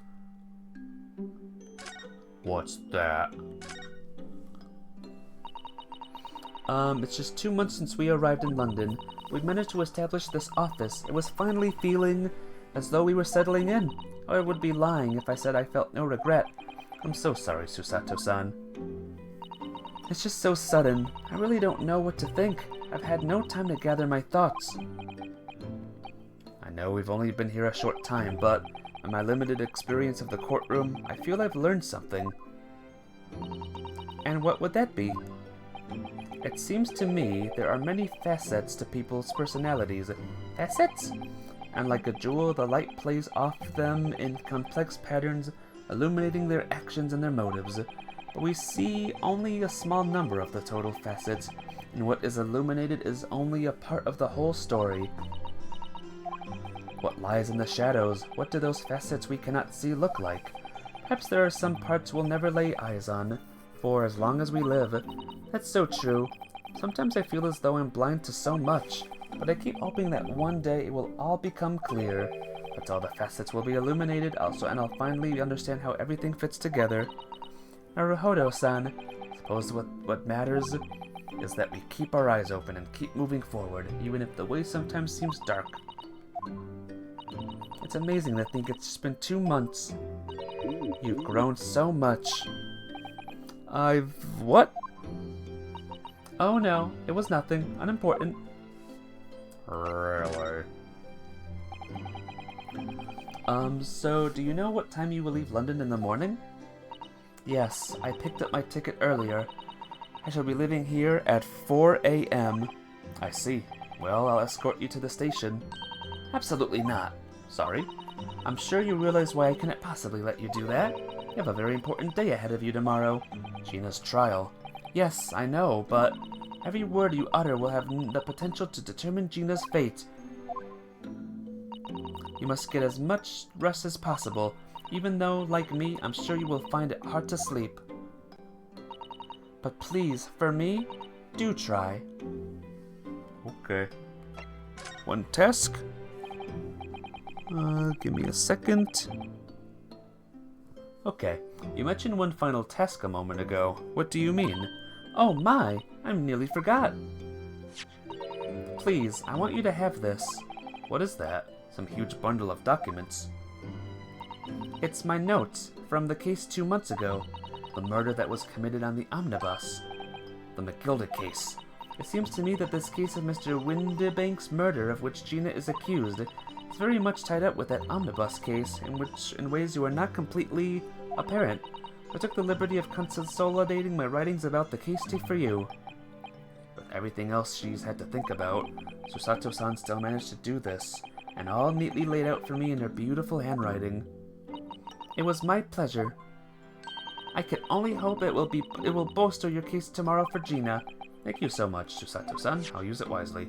You really are the best judicial assistant in the world. Well, that's extremely flattering. But I'm sorry to say that I've been a complete failure. Sorry? I didn't quite catch what you said there. Oh, ignore me. I was just mumbling to myself. How did he not hear that?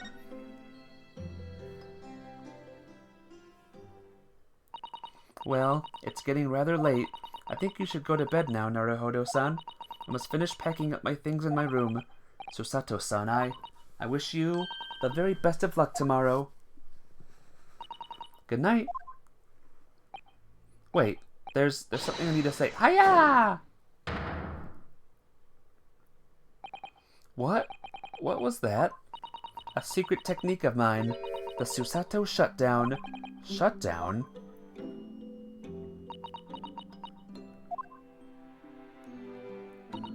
Please, I implore you. If we have to voice our goodbyes, I won't be able to hold back my tears.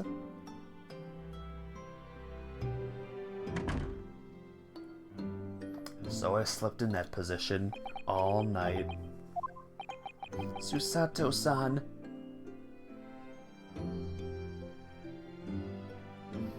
Will that be considered assault, guys? Probably, right? It truly has been a trying day. As are on our feet for hours, getting Gina to open up to us and learning the truth about that nemesis of a case. Physical and mentally, I was exhausted, and yet the idea of sleep seemed impossible. Not really. It's fine.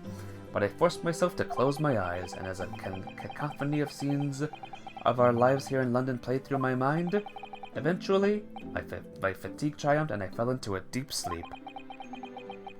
And overslept.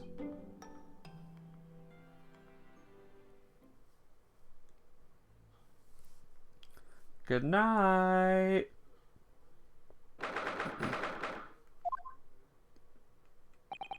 Yes, I quite understand.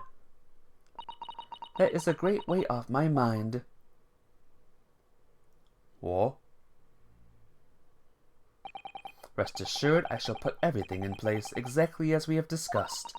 Thank you so much. It has been an honor and a pleasure to be acquainted with you, Mr. Sholmes. On the contrary, the pleasure has been mine. I bid you farewell, and Godspeed. my dear madam.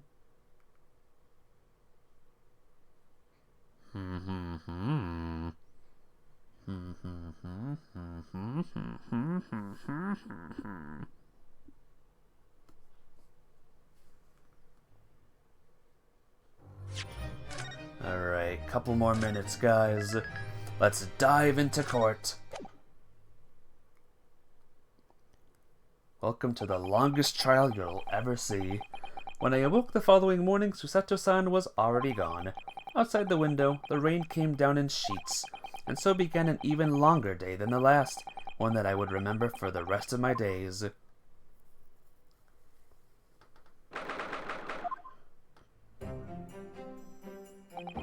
Good morning, Gina. I'm determined to prove your innocence today. I'm sure we can do it. So where's your friend then? Sorry. You know, here in the fancy dress. Her in the fancy dress. Susato, or however you say it. I don't know. Susato. Ah, Miss Susato had to leave early this morning. She was already gone by the time I woke up. You alright with that, are ya? Forget about me if you like. Go and see her off.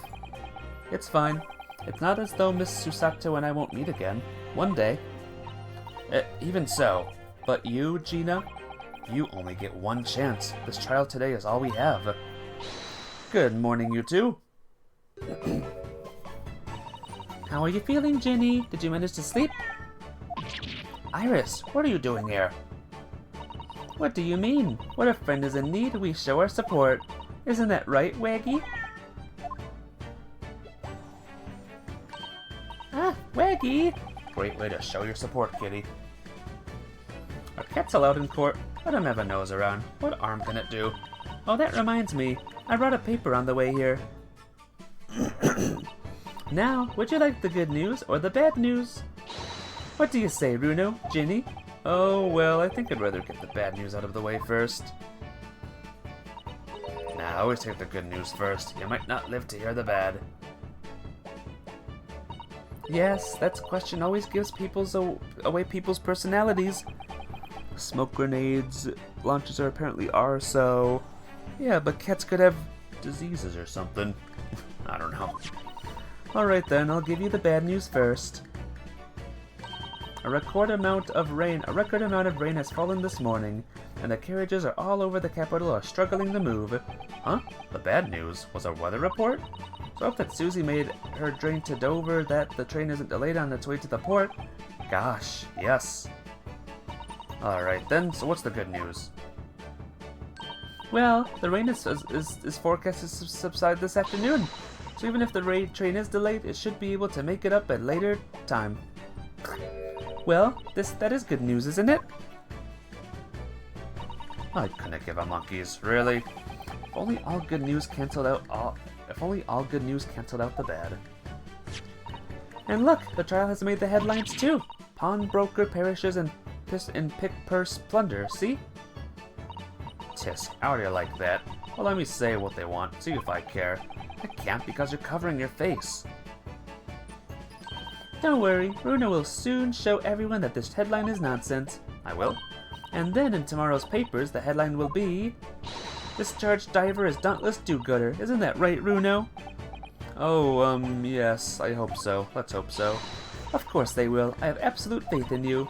How was that? I was trying to sound like Susie. Did it work? Did it? It's like she was still here. Whoa! Thank you, Pixel Remy. You gifted a thingy to someone. To Rect, the newest person who followed.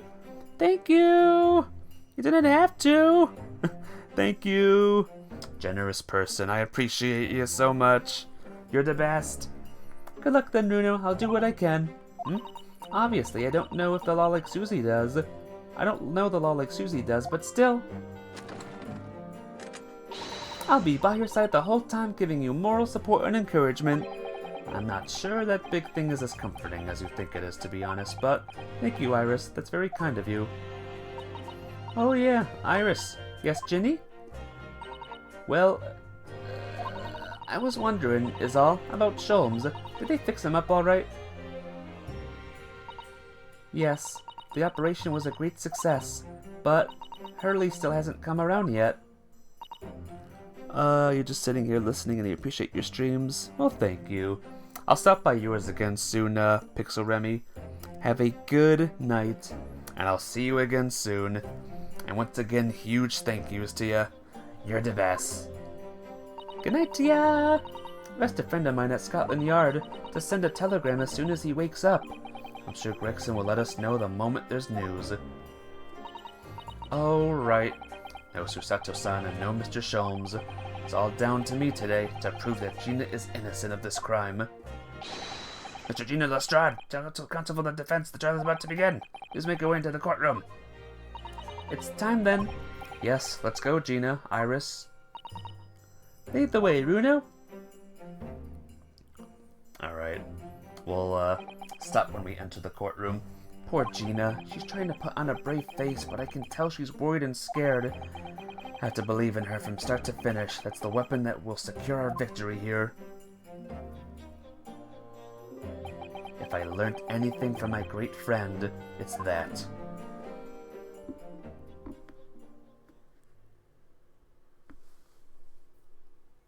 You can see a little sneak peek at the jurors as well.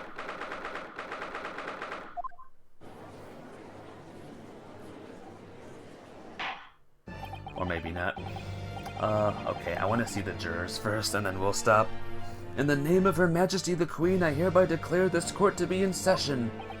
The trial shall determine the guilt or innocence of Miss Gina Lestrade. I now call upon the counsels for the prosecution and defense to declare their willingness to proceed. The prosecution is ready. The defense is ready. Lord Van Zieks, my lord, remind me, how many years ago was it that you withdrew from the public prosecution service? It was some 5 years ago, my lord. Yes, and then 2 months ago you resurfaced somewhat unexpectedly, and here you are again today. Are there some circumstances of which the court should be aware of that has led to this erratic behavior? And what one might describe as your former life 5 years past, you dealt exclusively in matters concerned with the highest echelons of society and government. Really? Yet today, you chose to try a simple case of burglary and murder. I confess I find it more than a little befuddling, counsel. There are two types of person I cannot abide. Firstly, those wealthy scoundrels who hide behind a mask of philanthropy and to cheat the public at large. He means Mr. McGilded, who you defended against the Reaper 2 months ago. Yes, I just about managed to work that out, thank you.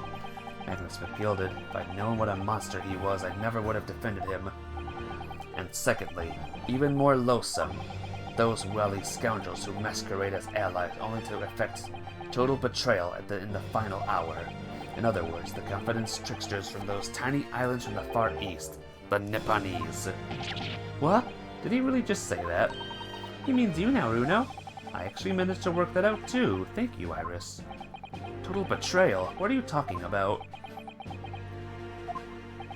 That torrid look of hatred in Lord Van Zieks' eyes. Was that directed solely at me, or was he talking about all Japanese people? Not good.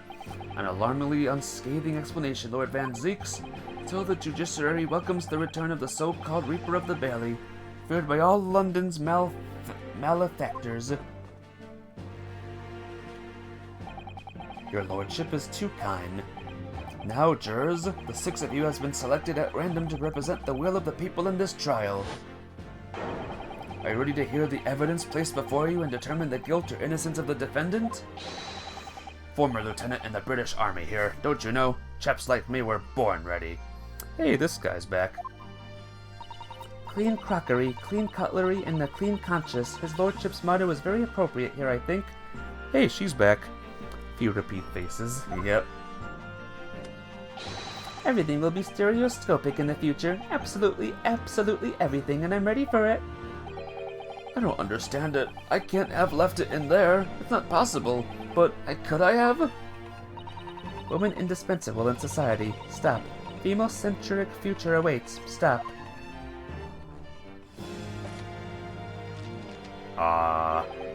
Good day. I am visiting London for sightseeing. I would like to take a bus to Crystal Tower, please. Is something wrong, Runo? Oh, not exactly. It's just... I'm fairly sure I recognize these jurors, almost all of them, in fact. Really? Funny coincidences like that do happen from time to time, don't they? But it is quite strange. The jurors are chosen at random from London's 6 million inhabitants, you know? So I've been led to believe. But something tells me I'm being duped. A Rusky? Not just any Rusky. Remember the second case of that Russian, that person? The revolutionary person?